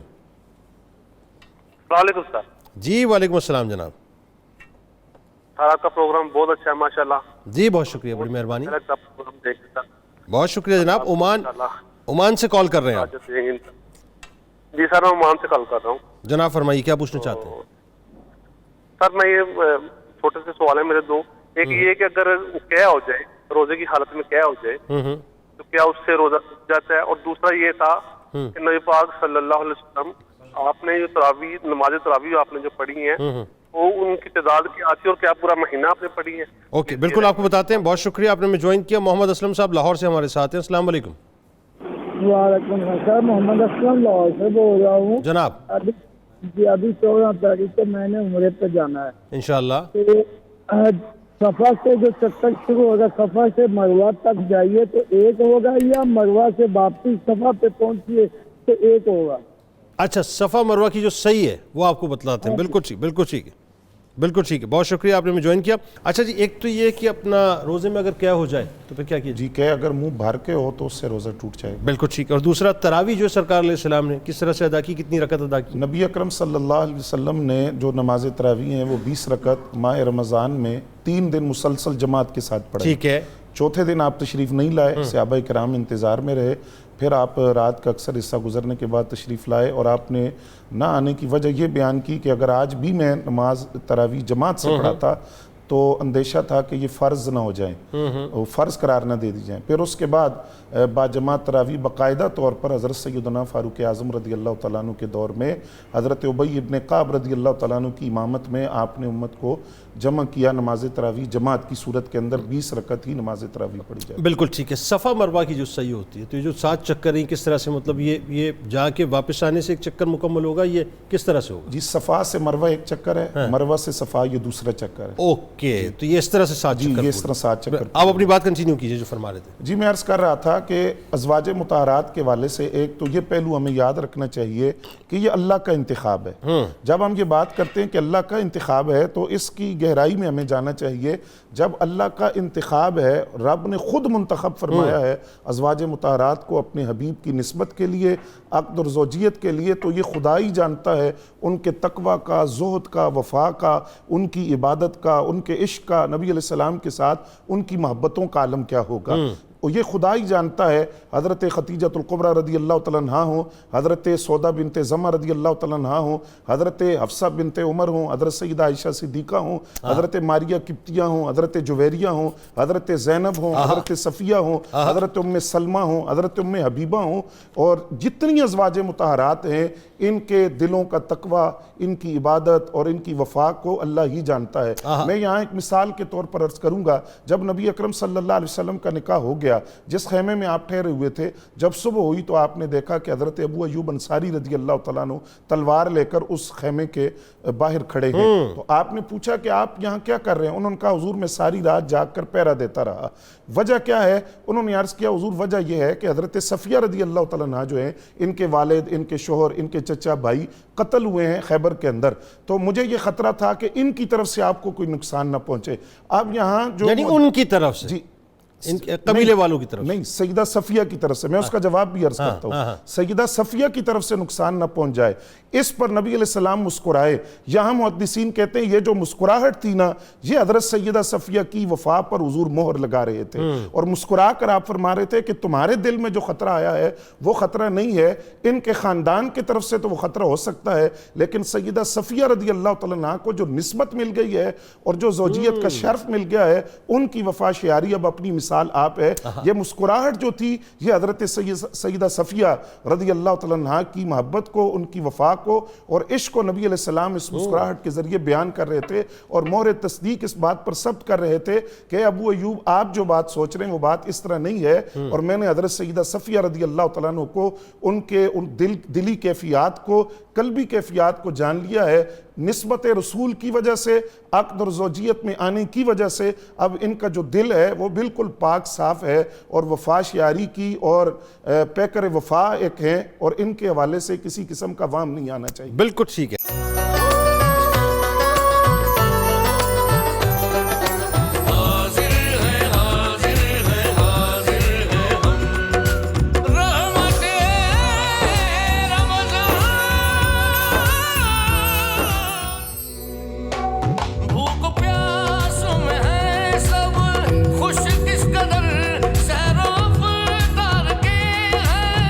ایک بار پھر ناظرین میں آپ کو خوش آمدید کہتا ہوں رحمت رمضان کی خصوصی براہ راست نشریات میں، اور آپ کی ہماری ماں، ہم سب کی ماں سیدہ صفیہ سلام اللہ علیہا کا تذکرہ پاک ہے. اور دیکھیے اللہ تعالیٰ نے آپ کو کیسی رفتوں سے نوازا ناظرین کہ سرکار مدینہ صلی اللہ علیہ وآلہ وسلم آپ کا بے حد اکرام فرمایا کرتے تھے، اور آپ بھی سرکار علیہ السلام پر دل و جان سے نچھاور ہوا کرتی تھی. پروفیسر صاحب ذرا یہ بتائیے کہ ایک واقعہ جو آخری مظاہر ہے اس کا تھوڑا سا سمجھ لیجئے کہ حوالہ ڈاکٹر صاحب کی گفتگو میں آیا، لیکن میں چاہتا ہوں ذرا تفصیل نہ بیان فرمائیے. ایک تو یہ صحابہ کرام رضوان اللہ تعالیٰ علیہم اجمعین آپ کو بڑا اکرام فرمایا کرتے تھے.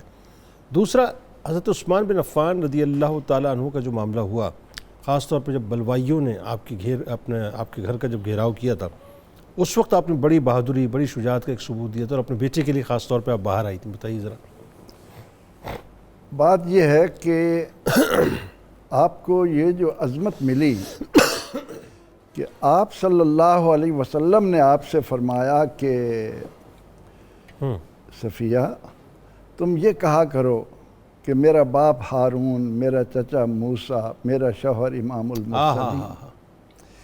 ان نسبتوں کی بدولت آپ میں جو خوبیاں جمع ہو گئی ان کو اسد الغابہ والا یوں بیان کرتا ہے کہ کانت صفیہ عاقلۃ حلیمۃ فاضلۃ، کہ سیدہ حضرت صفیہ صاحب عقل تھیں، بڑی بردبار تھیں، اور بہت ہی زیادہ حضور علیہ السلام تسلیم کی اتباع کرنے والی اور فاضلہ تھیں علم سے. تو صحابہ کرام رضوان اللہ علیہم اجمعین قرآن کریم کی روشنی میں کیسے ممکن تھا کہ کسی لمحے بھی ان کے اکرام کو ہاتھوں سے جانے دیں، اور وہ یہ بھی جانتے تھے کہ رسول اکرم رحمت عالم صلی اللہ علیہ وسلم ان سے کتنی محبت فرماتے تھے. اب سیدہ حضرت صفیہ کا جب وہ مقام آیا، وہ موقع آیا کہ حضرت عثمان رضی اللہ عنہ کے گھر کا احاطہ کر لیا گیا، بند کر دیا گیا، وہاں نہ کھانے کی چیزیں جانے دی جا رہی ہیں، اور 41 روز تک اللہ اتنا لمبا آپ کے گھر کا محاصرہ. حضرت صفیہ سلام اللہ علیہا کو جب اس بات کا علم ہوا تو آپ نے کھانے پینے کی کچھ چیزیں اپنے خچر پر لا دیں اور انہیں لے کر آپ چل پڑی. اب وہاں پر چونکہ اس قسم کے لوگ بھی موجود تھے جو بھول چکے تھے کہ رسول اللہ کی نسبت کا کیا مرتبہ و مقام ہے. یہاں پر ہمیں اپنے ایمان کو ظاہر کرنے کے لیے کس رویے کو ظاہر کرنا ہے۔ یہ بات میں اس لیے کہہ رہا ہوں کہ وہ کردار ہمارے سامنے آئے کہ ایک طرف حب رسول ہے، اور حب رسول کیا تقاضا کرتی ہے کہ رسول سے منسوب نسبت رکھنے والوں کو کیا مرتبہ مقام دیا جائے، اور کہاں وہ لوگ کہ اتنی جلدی اپنے ایمان کو وہ دنیاوی مقاصد کے تحت لے آئے۔ اللہ آپ کے اس سامان کو جب روکا گیا اور اس سواری کو اتنی شدت سے پیٹنا شروع کیا کہ آپ کے دل پر ناگوار گزرا، آپ برداشت نہ کر سکیں، فرمانے لگیں کہ یہ کیا رویہ ہے، میں اپنے آپ کو اس مصیبت میں نہیں ڈالنا چاہتی۔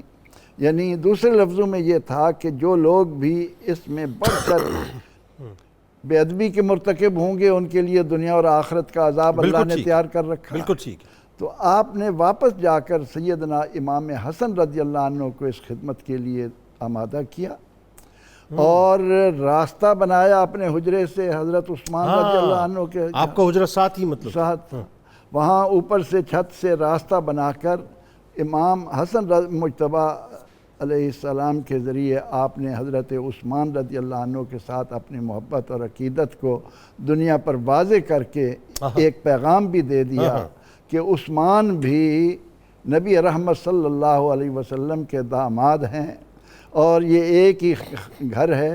اس لیے ام المومنین حضرت صفیہ رضی اللہ عنہ نے اس موقع پر حضرت عثمان رضی اللہ عنہ کے ساتھ اپنی محبت کے اظہار کو پوری طرح عیاں کیا، ایک لمحے بھی اس سے غافل نہ ہوئی کہ حضرت حسن مجتبیٰ، اور علماء لکھتے ہیں کہ اس میں سیدنا علی مرتضیٰ رضی اللہ عنہ کی رضامندی شامل تھی۔ اس پہ گفتگو کروں گا، بڑی اہم بات آپ فرما رہے ہیں۔ ایک کالر کو شامل کرتے ہیں، محمد قاسم صاحب لاہور سے ہمارے ساتھ ہیں۔ السلام علیکم۔ السلام علیکم۔ السلام علیکم سر جی۔ جی وعلیکم السلام جناب۔ سر جی ایک سوال ہے، نمازیں کتنی ہوتی ہے؟ تہجد کی کتنی رکعت ہوتی ہیں؟ بالکل آپ کو بتاتے ہیں، بہت شکریہ آپ نے ہمیں جوائن کیا۔ جی پروفیسر صاحب، تو ایک تو تہجد کے حوالے سے بتائیے کتنی رکعت ہونی چاہیے؟ نبی اکرم رحمت عالم صلی اللہ تعالی علیہ وسلم نے عشاء کی نماز سے فارغ ہونے کے بعد رات کے قیام میں، اسے قیام اللیل کا نام دیا گیا، یہ آپ صلی اللہ علیہ وسلم پر چونکہ لازم تھی، فرض تھی۔ قرآن کریم نے کہا کہ نافلۃ لک فتہجد بہ نافلۃ لک عسیٰ ان یبعثک ربک مقاما محمودا۔ تو آپ صلی اللہ علیہ وسلم نے 8 رکعت ہمیشہ پڑھی، 11 رکعت آپ کے عمل سے ثابت ہیں، ان میں 3 رکعت وتر میں آ جاتی ہیں اور 8 رکعت تہجد کی۔ ٹھیک۔ لیکن ہمارے لیے چونکہ یہ فرض نہیں ہے، کوئی کمی بیشی بھی ہم سے ہو جائے تو وہ نماز تہجد ہی شمار ہوگی۔ بالکل ٹھیک ہے۔ آقا علیہ الصلاۃ والتسلیم کے عمل میں 8 رکعتیں ہمیں مسلسل ملتی ہیں۔ بالکل ٹھیک ہے، آپ اپنی بات مکمل کیجئے، صحابہ کی محبت کی بات ہو رہی تھی۔ جی میں یہ عرض کر رہا تھا کہ حضرت صفیہ سلام اللہ علیہا نے حضرت عثمان رضی اللہ عنہ کے ساتھ یہ عقیدت کیوں ظاہر کی؟ وہ جانتی تھی کہ رسول اکرم رحمت عالم صلی اللہ علیہ وسلم حضرت عثمان رضی اللہ عنہ سے کتنا پیار کرتے تھے۔ اس منظر کو سامنے رکھ کر آپ نے امام حسن مجتبیٰ کی کیوں ڈیوٹی لگائی؟ یہ بھی انہیں معلوم تھا کہ علی مرتضیٰ رضی اللہ عنہ حضرت عثمان رضی اللہ عنہ سے کتنی محبت رکھتے ہیں، اور پھر جب بلوائیوں نے حد پار کر دی تو سیدنا علی کرم اللہ وجہہ کے جو اس موقع پر الفاظ ہیں وہ یاد رکھنے چاہیے کہ آپ نے عثمان رضی اللہ عنہ کی مظلومیت کو دیکھ کر فرمایا کہ تبًا لکم آخر الدہر، اب قیامت تک تم پر ہلاکت ہی مسلط رہے گی، تم ہلاکت سے نہیں بچ سکو گے۔ اللہ تو اس لیے سیدہ حضرت صفیہ رضی اللہ عنہ جو ہیں وہ صحابہ کرام رضوان اللہ علیہ مجمعین کی نظروں میں قدر و منزلت کی حامل تھیں، اور ان کے ساتھ ان کا ایسا رویہ ہمیشہ رہتا تھا کہ جس کی وجہ سے یہ جانا جائے کہ رسول اکرم رحمت عالم صلی اللہ علیہ وسلم آپ کے ساتھ کتنا پیار کرتے ہیں، اور آپ صلی اللہ علیہ وسلم کے ساتھ کتنا پیار کرتی تھیں۔ اور اس کا ایک موقع ایسا بھی ہے کہ جب نبی اکرم رحمت عالم صلی اللہ علیہ وسلم بیماری کی حالت میں ہیں، اللہ اور آپ آتی ہیں، ازواج مطہرات وہاں موجود ہیں، بالکل ٹھیک ہے، اور آپ نے وہاں جس محبت کا اظہار کیا وہ بالکل ٹھیک ہے، ظاہر ہے اس پہ گفتگو آگے جا کے کرتے ہیں ہم. اور اس میں ڈاکٹر صاحب یہ بتائیے اب کہ قرآن سے بڑا آپ کا تعلق تھا اور قرآن فہمی سے آپ کو بڑا تعلق تھا، قرآن کے ہی سائے میں رہا کرتی تھیں، اس سے بے انتہا محبت فرماتی تھیں، پھر ساتھ ساتھ جو اللہ تعالیٰ نے آپ کو علمی مقام عطا کیا تھا، بتائیے ذرا اس بارے میں. ذرا قاعدے کے طور پر مجدد الافسانی رحمۃ اللہ علیہ کی تصریحات کی روشنی میں بات کروں. لوگ یہ سمجھتے ہیں کہ ازواج مطہرات کو یہ مقام و مرتبہ کیوں ملا. اس کی آپ ایک وجہ لکھتے ہیں. حضرت عمر رضی اللہ تعالیٰ عنہ سیدنا صدیق اکبر سے پوری زندگی کہتے رہے کہ غار ثور کی 3 راتوں کی عبادت مجھے دے دے اور میری زندگی کی ساری عبادتیں آپ رکھ لیں. تو وہ کہتے تھے کہ میں ایسا نہیں کر سکتا. تو ہمارے صوفیاء اور محققین نے لکھے وہاں 3 کام ہوئے.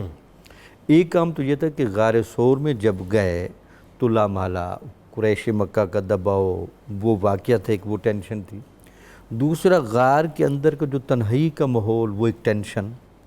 تیسرا یہ تھا کہ یہ 2 واقعات کو عام ریزن قرار دیا جاتا ہے، لیکن اصل وجہ جو صوفیاء کے نزدیک ہے فضیلت کی، وہ یہ تھی کہ 3 دن اور 3 رات حضور نبی اکرم صلی اللہ علیہ وسلم کے چہرہ مبارک کو جس غور سے دیکھنے کا آپ کو موقع ملا، ایمان کی حالت میں چہرہ نبوی کا دیکھنا، وہ فیض دیتا ہے جو کوئی عبادت بھی نہیں دیتی. اللہ اکبر. تو اندازہ لگے ہماری یہ سب کی میں حضور نبی اکرم صلی اللہ علیہ وسلم کے ساتھ قرب و تعلق کی انتہا تک رہیں، اور انہوں نے حضور نبی اکرم صلی اللہ علیہ وسلم کو جس انداز سے دیکھا، آپ کے پاس بیٹھیں، آپ سے پڑھتی تھیں، آپ کا ادب کرتی تھیں، اور آپ کے اہلی معاملات کی امین تھیں.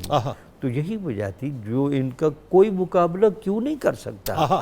اس کی بنیادی وجہ یہ ہے. اب وہی بات آپ کی، پھر ملتا کیا ہے؟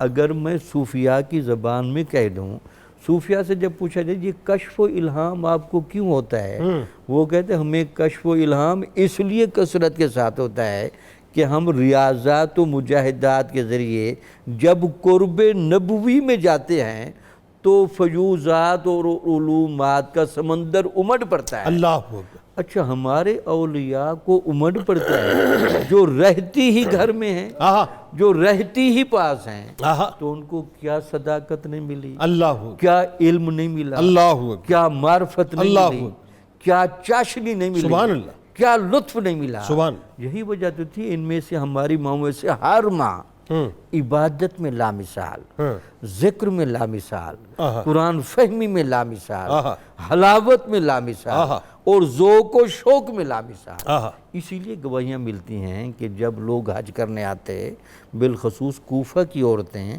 وہ حج کرنے کے بعد کثرت کے ساتھ مدینے میں آتی ہیں اور جم گھٹا بیٹھ کر حضرت صفیہ رضی اللہ تعالی عنہ کے پاس بیٹھ کر مسئلے پوچھتی تھیں، اور راویان بیان کرتے ہیں کہ وہ ایسے جواب دے رہی ہوتی تھیں کہ ہر بندہ حیران ہوتا تھا کہ آپ کو تو موقع سنگت میں ملا ہی کم ہے، لیکن آپ کو ہر مسئلہ یاد ہے، آپ کو ہر بات یاد ہے.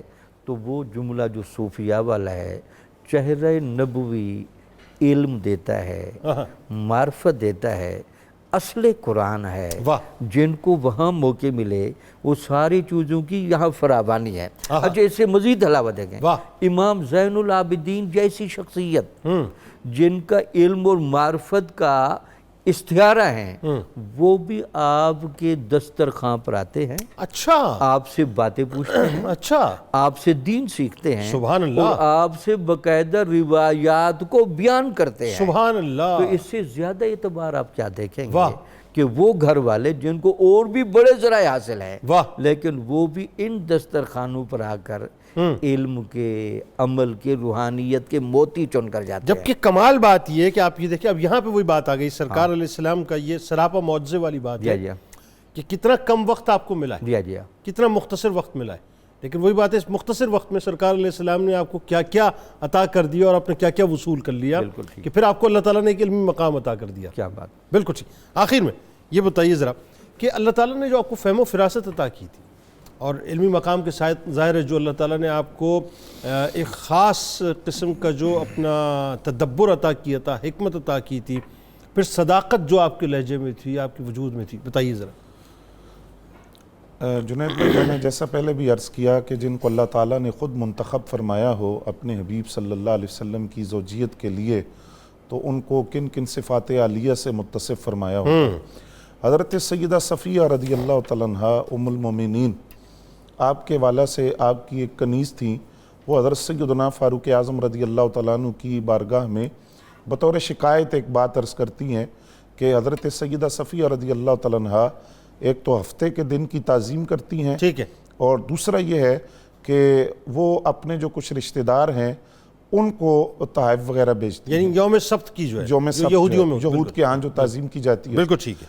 اب حضرت سیدنا فاروق اعظم رضی اللہ تعالیٰ عنہ بنفس نفیس خود اپنی ماں کی بارگاہ میں حاضر ہوئے۔ اللہ، دو باتیں، ایک بغیر تحقیق کے کوئی فیصلہ نہیں کرنا اچھا چاہیے، یہ خلافت کا دور ہے آپ کی؟ بالکل خلافت کا دور ہے، اور 26 لاکھ مربع میل کا جو حکمران ہے وہ خود چل کر اپنی ماں کی واہ واہ بارگاہ واہ، میں کیا حاضر ہو رہا ہے کیا کہنے۔ ان سے پوچھنے کے لیے، اور ان سے یہ بات آپ نے پوچھی کہ آپ کی کنیز نے یہ بات کی ہے، تو انہوں نے جواباً فرمایا حضرت سیدنا فاروق اعظم رضی اللہ تعالیٰ عنہ سے کہ جب سے اللہ تعالیٰ نے نبی علیہ السلام کی نسبت سے جمعے کا فضیلت والا دن ہمیں عطا کیا ہے، مجھے ہفتے کے دن کی ضرورت نہیں۔ آہا سبحان دوسری اللہ، بات یہ ہے کہ جو میرے رشتہ دار ہیں تو صلہ رحمی کے تحت، اور اسلام منع نہیں کرتا، بالکل ٹھیک، ان کو میں تحائف وغیرہ یعنی بیچتی یہاں بھی دین غالب ہے۔ جہاں بھی دین غالب ہے، جن بات دین کی کر رہی ہیں۔ اچھا، حضرت سیدنا فاروق اعظم رضی اللہ تعالیٰ عنہ نے جب یہ بات سنی تو آپ مطمئن ہو کر چلے گئے۔ اب یہاں ہمیں یہ بات ذہن میں رکھنی چاہیے کہ صحابہ کرام کس قدر ادب و احترام کرتے تھے امہات المومنین کا، ازواج مطہرات کا۔ پھر حضرت صفیہ رضی اللہ تعالیٰ عنہ کی ذات کا، فیاضی کا، سخاوت کا ایک اور پہلو دیکھیے۔ بتائیے۔ انہوں نے اس کنیز کو بلایا، آپ نے فرمایا کہ تم نے یہ بات کیوں کی؟ تو اس نے صاف گوئی کی اور کہا کہ مجھے شیطان نے کہا تھا۔ تو آپ نے اس کی صاف گوئی کی وجہ سے اور یہ جواب دینے کی وجہ سے آپ نے فرمایا جاؤ میں نے تمہیں آزاد کر دیا۔ تو آپ کی سخاوت کا اور فیاضی کا پتہ چلا۔ تو حضرت سیدہ صفیہ رضی اللہ تعالیٰ عنہ کو اللہ تعالیٰ نے ان صفات سے متصف فرمایا۔ اچھا، پھر نبی اکرم صلی اللہ علیہ وسلم مرض وصال یعنی میں، واللہ یحب المحسنین والی صفت یہاں پہ آ گئی۔ جی بالکل بالکل۔ اب تمام ازواج مطہرات ہیں وہ کاشان رسول میں حاضر ہیں، نبی علیہ السلام کی خدمت میں حاضر ہیں۔ تو حضرت سیدہ صفیہ رضی اللہ تعالیٰ عنہ نے جو جملہ فرمایا، عرض کیا یا رسول اللہ صلی اللہ علیہ وسلم کاش کہ یہ مرض مجھے لگ جاتا۔ اللہ، جب آپ نے یہ بات فرمائی تو دیکھیے ایک ہوتا ہے دعویٰ کرنا، اور اس کا مزہ تب آتا ہے کہ جب دعوے کی فوراً تصدیق بھی ہو جائے جس کے بارے میں دعویٰ کیا دلیل مل جائے۔ جی بالکل۔ اب مہر تصدیق فوراً ثبت ہو گئی، اور جن کے بارے میں اپنی محبت اور عشق کا اظہار کیا تھا نبی رحمت صلی اللہ علیہ وسلم نے فوراً ارشاد فرمایا اللہ کی قسم صفیہ نے یہ بات دل سے کی ہے، اخلاص سے کی ہے، اور انہوں نے یہ بات بالکل سچی کی ہے۔ ان کی دل کی کیفیات بھی یہی ہے، قلبی کیفیات بھی یہی ہیں۔ میرے ساتھ جو محبت ہے اور جو خلوص ہے نسبت رسول کا، وہ بالکل اس بات کے اندر زبان اور دل میں مطابقت ہے، اور یہ بات جو زبان سے کہہ رہی ہیں ان کا دل ان کی زبان کے بالکل مطابق ہے، اور یہ بالکل سچ کہہ رہی ہیں۔ اللہ، اب یہ بتائیے آپ ذرا، آج کے دور کی خواتین، مائیں، بہنیں، بیٹیاں جو یہ ظاہر ہے آپ کا پورا پروگرام دیکھتی رہیں، کیا اسباق ہیں ان کے لیے سیدہ صفیہ سلام اللہ علیہ کی شخصیت سے؟ جنید بھائی دیکھیں، یہ جو بات ہم یہاں اس پلیٹ فارم سے کرتے ہیں 92 کے پلیٹ فارم سے، یہ کانوں کی لذت کے لیے نہیں ہے۔ یہ اصل میں جو ہم ازواج مطہرات کا کردار بیان کر رہے ہیں یہ قرآن ہی کی تعلیمات ہیں، اور وہ اس کی عملی تصویر ہے، قرآن ہی کی بات کی جا رہی ہے۔ تو ان کا اللہ والوں کی بات اللہ ہی کی بات ہے۔ جی بالکل، بات یہ ہے کہ اللہ والوں کی بات ہے۔ بالکل۔ تو اب جب ازواج مطہرات کا وہ کردار ہم بیان کرتے ہیں تو عورت وہ ماں کے روپ میں ہو، بیٹی کے روپ میں ہو، بہن کے روپ میں ہو، بیوی کے روپ میں ہو، وہ اسلام کی بیٹی ہے، کلمہ اس نے پڑھا ہے، نبی علیہ السلام کی نسبت حاصل ہے، تو ازواج مطہرات ہوں، بنات رسول ہوں، صحابیات ہوں، ان کا کردار عملی نفاذ زندگی میں نظر آنا چاہیے۔ اگر ہم صرف اس کو سن کر وقتی طور پر سن لیں، عملی طور پر اپنی زندگیوں میں اس کردار کو نافذ نہ کریں، تو پھر بات تو وہی ہے کہ ہم نے صرف وقتی طور پر کانوں کی لذت حاصل کر لی، اس بات کو نہ ہم سمجھے، نہ اپنی زندگیوں میں نافذ کیا۔ اور یہ حقیقت ہے کہ ازواج مطہرات ہوں یا رسول اللہ صلی اللہ علیہ وسلم کی بنات ہوں، صحابیات ہوں، ان کا جو کردار ہے اسلام کی بیٹی کا اگر وہ اسلام کی بیٹی اس پر چلتی ہے تو اس کی دنیا بھی کامیاب ہے اور آخرت بھی کامیاب ہے۔ بالکل ٹھیک ہے ناظرین کرام، آپ بھی شاعری کیجئے، ہم بھی شاعری کرتے ہیں، اور انشاءاللہ لوٹ کے آئیں گے تو آپ کو مجموعہ کلام بھی سنوائیں گے، اور آپ نے میرے ساتھ رہنا ہے انشاءاللہ آج قصص القرآن میں، کیونکہ آج سے آغاز کریں گے انشاءاللہ آسن القصص کا۔ ابھی مجھ سے بات جو فرما رہے تھے صاحب، وہ میں ان سے عرض کروں کہ شاید آپ دیکھتے نہیں، قصص القرآن روز میں بیٹھ کے کرتا ہوں یہاں پر، اور اس میں قرآن ہی کی ہم باتیں کرتے ہیں۔ آج انشاءاللہ حضرت یوسف علیہ السلام کے قصے سے آغاز کریں گے، جا کے لوٹ کے واپس آتے ہیں۔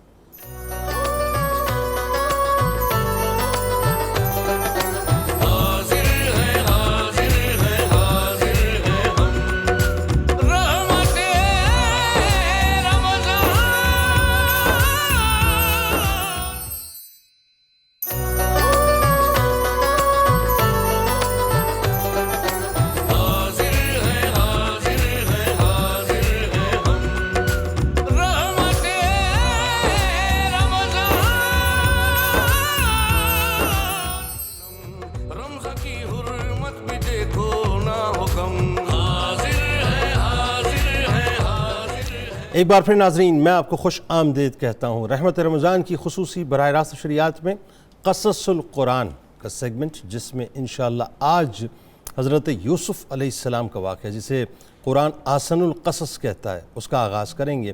اب میں نہیں جانتا ناظرین یہ بات آج سمجھ پائے گی یا آگے بھی چلے گی، لیکن بہرحال آغاز کرتے ہیں۔ بڑا لطیف قصہ ہے، ہمارے ساتھ آپ نے رہنا ہے۔ معاملہ یہ ناظرین کہ اللہ تعالیٰ نے حضرت یوسف علیہ السلام کے قصے کو آسن القصص یعنی تمام قصوں میں سب سے اچھا قصہ فرمایا ہے۔ اس لیے حضرت یوسف علیہ السلام کی مقدس زندگی کے اتار چڑھاؤ میں رنج و راحت بھی ہے، غم و سرور بھی ہے، اور ہر ایک واقعہ ناظرین یعنی ایک سیگمنٹ ان کی زندگی کا انتہائی نصیحتوں والا ہے، عبرتوں والا ہے، اور اس کو بہت سمجھنے اور اس پر سوچ بچار کرنے کی ضرورت ہے۔ اس لیے ناظرین معاملہ کچھ اس طرح سے ہے کہ حضرت یوسف علیہ السلام کو اللہ تبارک و تعالیٰ نے ایک طرف تو ظاہر ہے اس آزمائش میں ڈالا کہ جہاں غلامی کی زندگی ہے، پھر ایک طرف وہ مقام دیا کہ جہاں پر آپ کو اللہ تبارک و تعالیٰ نے ایک بلند ترین مقام یعنی بادشاہت عطا کی۔ حضرت یعقوب علیہ السلام کے ناظرین 12 بیٹے تھے جن کے نام کچھ اس طرح سے آتے ہیں۔ ایک کا نام تھا یہودا، ایک کا نام تھا رابیل، ایک کا نام تھا شمعون، ایک کا نام تھا لاوی، ایک کا نام تھا زبولون، ایک کا نام تھا یزجر، ایک کا نام تھا دان، ایک کا نام تھا نفتائی، ایک کا نام تھا جاد، ایک کا نام تھا آشر، ایک کا نام تھا یوسف، اور ایک کا نام تھا بنیامین۔ حضرت بنیامین حضرت یوسف علیہ السلام کے حقیقی بھائی تھے، باقی دوسری ماؤں میں سے تھے، اور چونکہ ناظرین حضرت یوسف علیہ السلام کی پیشانی پر نبوت کے نشان مکمل طور پر درخشاں تھے، اسی لیے حضرت یعقوب علیہ السلام ان کا بے حد احترام کرتے اور ان سے انتہائی محبت فرمایا کرتے تھے۔ 7 برس کی عمر میں حضرت یوسف علیہ السلام نے خواب دیکھا کہ 11 ستارے اور ایک چاند اور سورج ان کو سجدہ کر رہے ہیں۔ حضرت یوسف علیہ السلام نے جب اپنا خواب اپنے والد ماجد حضرت یعقوب علیہ السلام کو سنایا تو انہوں نے ان کو منع فرما دیا کہ میرے پیارے بیٹے خبردار، تم اپنا خواب اپنے بھائیوں کو بیان مت کرنا، ورنہ یہ لوگ حسد میں تمہارے خلاف کوئی خفیہ چل دیں گے۔ چنانچہ ناظرین بالکل ایسا ہی ہوا۔ ظاہر نگاہ نبوت اس بات کو دیکھ رہی تھی، اور ان کے بھائیوں نے ان کے ساتھ حسد کرنا شروع کر دیا، یہاں تک کہ سب بھائیوں نے آپس میں مشورہ کر کے ایک پلاننگ کی، ایک منصوبہ تیار کیا کہ ان کو کسی طرح سے گھر سے باہر لے جاتے ہیں اور جنگل میں کسی کنویں میں ڈال کے آ جائیں گے۔ اس منصوبے کی تکمیل کے لیے سب بھائی جمع ہو کر حضرت یعقوب علیہ السلام کے پاس گئے اور بہت اصرار کر کے شکار اور تفریح کا بہانہ بنا کر ان کو جنگل میں لے جانے کی اجازت حاصل کر لی، اور ان کو گھر سے کندھوں پر اٹھا کر چلے۔ لیکن جنگل میں پہنچ کر دشمنی کے جوش میں اور وہ جو حسد تھا ان کے اندر، ان کو زمین پر پٹخ دیا اور سب نے بہت زیادہ ان کو مارا پیٹا، پھر ان کا کرتا اتار لیا اور ہاتھ پاؤں باندھ کر ان کو ایک گہرے اور اندھیرے کنویں کے اندر پھینک دیا۔ لیکن فوراً ہی ناظرین چونکہ اللہ تعالیٰ نے ایک ڈیوائن پلان ہوتا ہے نا، اس ڈیوائن پلان کے تحت اللہ تعالیٰ نے ان کی حفاظت تو کرنی تھی، تو سدرۃ المنتہا پہ جبرائیل امین موجود تھے، فوراً ہی وہ کنویں میں تشریف لائے اللہ کے اذن سے اور ان کو غرق ہونے سے بچا لیا۔ اور ان کو آرام سے ایک پتھر کے اوپر بٹھا دیا جو اس کنویں میں موجود تھا۔ بہرحال جو ہاتھ پاؤں میں آپ کی رسیاں بندھی ہوئی تھی وہ بھی کھول دی، آپ کو تسلی دی، جو خوف و ہراس آپ میں تھا اس کو بھی دور کیا، اور گھر سے چلتے وقت حضرت یعقوب علیہ السلام نے اپنا کرتا حضرت یوسف علیہ السلام کے گلے میں تعویذ بنا کر جو ڈال دیا تھا ناظرین، وہ نکال کر ان کو پہنا دیا، جس سے اس اندھیرے کنویں کے اندر روشنی آ گئی۔ روایتوں میں آتا ہے حضرت یوسف علیہ السلام کے بھائیوں نے ناظرین آپ کو کنویں میں ڈال کر آپ کے پیراہن کو ایک بکری کے خون سے لت پت کر کے اپنے گھر کو وہ روانہ ہو گئے، اور مکان کے باہر ہی سے چیخیں مار مار کے رونے لگے۔ اب ظاہر ہے وہ ڈرامیٹیکلی تمام چیزوں کو پینٹ تو کرنا تھا حضرت یعقوب علیہ السلام کے سامنے۔ بہرحال حضرت یعقوب علیہ السلام گھبرا کر جیسے ہی گھر سے باہر نکلے تو رونے کا سبب پوچھا کہ بھئی تم لوگ کیوں رو رہے ہو؟ کیا تمہاری بکریوں کو کوئی نقصان پہنچ گیا ہے؟ پھر یعقوب علیہ السلام نے دریافت کیا کہ میرا یوسف کہاں ہے، میں اس کو نہیں دیکھ رہا ہوں۔ تو سب بھائیوں نے روتے ہوئے کہا کہ ہم لوگ کھیل رہے تھے، یعنی کھیل کود کر رہے تھے اور کہیں دور نکل گئے تھے، اور یوسف کو اپنے سامان کے پاس ہم بچھا کر گئے تھے تو ایک بھیڑیا آیا اور یوسف کو پھاڑ کر کھا گیا، اور یہ ان کا کرتا ہے۔ ان لوگوں نے کرتے کو خون تو لگا دیا تھا ناظرین، لیکن یہاں پر ایک وہ مسٹیک کر گئے تھے۔ ہوتا ہے ظاہر ہے وہ چیزیں نمایاں اللہ تعالیٰ نے کرانی ہوتی ہیں، تو وہ خون تو لگ گیا کرتے پہ، لیکن اس کرتے کو وہ پھاڑنا بھول گئے تھے۔ اب دیکھیں ذہن میں رہے، ظاہر ہے جب بھیڑیا کسی کو کھائے گا اور جسم پہ کرتا ہے تو کرتا بھی پھٹے گا، لیکن وہ پھاڑنا بھول گئے تھے۔ حضرت یعقوب علیہ السلام نے اشک بار ہو کر اپنے نور نظر کے کرتے کو جب ہاتھ میں لیا تو غور سے دیکھنے کے بعد یہ محسوس کیا یہ تو بالکل سلامت ہے، یعنی صحیح سلامت، اس کو تو نقصان نہیں پہنچا اور کہیں سے یہ پھٹا بھی نہیں ہے۔ تو آپ ان لوگوں کے مکر اور جھوٹ کو بھانپ گئے اور فرمایا کہ بڑا ہوشیار اور سیانہ بھیڑیا تھا کہ میرے یوسف کو تو پھاڑ کر کھا گیا، مگر ان کے کرتے پر ایک ذرا سی بھی خراش نہیں آئی، اور آپ نے صاف صاف فرما دیا کہ یہ سب تم لوگوں کی کارستانی اور مکر و فریب ہے۔ پھر آپ نے نہایت درد بھری آواز میں فرمایا کہ اب میرا صبر کرنا ہی بہتر ہے۔ صبر یعقوب علیہ السلام کا یہاں سے ناظرین ایک مرحلہ شروع ہوتا ہے۔ یوں حضرت یوسف علیہ السلام 3 دن تک اس کنویں میں تشریف فرما رہے۔ یہ کنواں ناظرین کھاری تھا، لیکن ظاہر ہے اللہ تعالیٰ نے آپ کا ایک معجزہ بھی دکھانا تھا۔ آپ کی برکت سے اس کا پانی بہت لذیذ بھی ہو گیا اور نہایت شیریں بھی ہو گیا۔ اتفاق سے ناظرین ایک قافلہ مدین سے مصر جا رہا تھا۔ جب اس قافلے کا ایک آدمی جس کا نام مالک بن زار خزائی آتا ہے، وہ وہاں پہ رکا پانی بھرنے کے لیے، جیسے آیا اور کنویں میں ڈول ڈالا تو حضرت یوسف علیہ السلام ڈول پکڑ کر لٹک گئے، اور مالک بن زہر نے ڈور جیسے ہی تو آپ کنویں سے باہر آ گئے۔ جب اس نے آپ کا حسن و جمال دیکھا تو اپنے ساتھیوں کو خوشخبری سنانے لگا۔ حضرت یوسف علیہ السلام کے بھائی جو اس جنگل میں بکریاں چرا رہے تھے، ابھی ساری باتیں ظاہر ہے وہ بھی دیکھ رہے تھے، سمجھ رہے تھے، وہ روزانہ کنویں میں آ کر جھانک جھانک کر دیکھا کرتے تھے اور دیکھتے تھے کہ معاملہ کیا ہے۔ جب ان لوگوں نے آپ کو کنویں میں نہیں دیکھا تو تلاش کرتے ہوئے قافلے تک پہنچ گئے اور آپ کو دیکھ کر کہنے لگے کہ یہ ہمارا بھاگا ہوا غلام ہے جو بالکل ناکارہ نافرمان ہے، یہ کسی کام کا نہیں ہے، اگر تم لوگ اس کو خریدو تو ہم بہت ہی سستے سے داموں میں تمہارے ہاتھوں میں فروخت کر دیں گے، مگر شرط یہ ہے کہ تم لوگ اس کو یہاں سے اتنی دور لے جا کر فروخت کرنا کہ یہاں تک اس کی خبر نہ پہنچے۔ حضرت یوسف علیہ السلام بھائیوں کے خوف سے خاموش کھڑے رہے اور ایک لفظ بھی نہ بولے۔ یہ بھی ڈیوائن پلان ہے ناظرین۔ پھر ان کے بھائیوں نے ان کو زار کے ہاتھوں کوئی 20 درہم میں فروخت کر دیا۔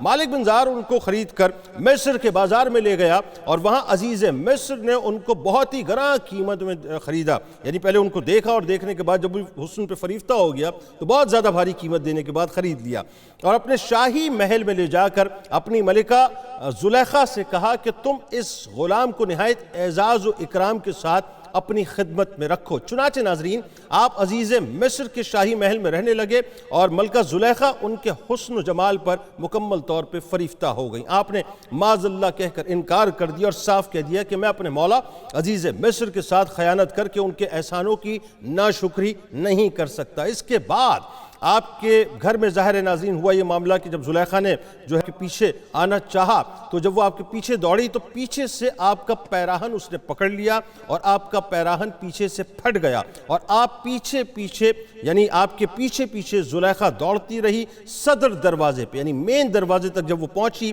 اتفاق سے ٹھیک اسی حالت میں عزیز مصر مکان میں داخل ہوا اور دونوں کو دوڑتے ہوئے دیکھ لیا تو زلیخا نے عزیز مصر سے یہ کہا کہ اس غلام کی یہ سزا ہے کہ جیل خانے میں اس کو بھیج دیا جائے یا کوئی دوسری سخت سزا دی جائے، کیونکہ اس نے تمہاری گھر والی کے ساتھ برائی کا ارادہ کیا تھا، معاذ اللہ۔ حضرت یوسف علیہ السلام نے ناظرین فرمایا کہ اے عزیز مصر، یہ بالکل ہی غلط بیانی کر رہی ہے، اس نے خود مجھے اپنی طرف مائل کرنے کی کوشش کی اور میں اس سے بچنے کے لیے بھاگا تو اس نے پیچھا کیا۔ عزیز مصر دونوں کا بیان سن کر حیران رہ گیا اور بولا کہ اے یوسف، میں کس طرح یہ بات مان لوں کہ تم سچے ہو؟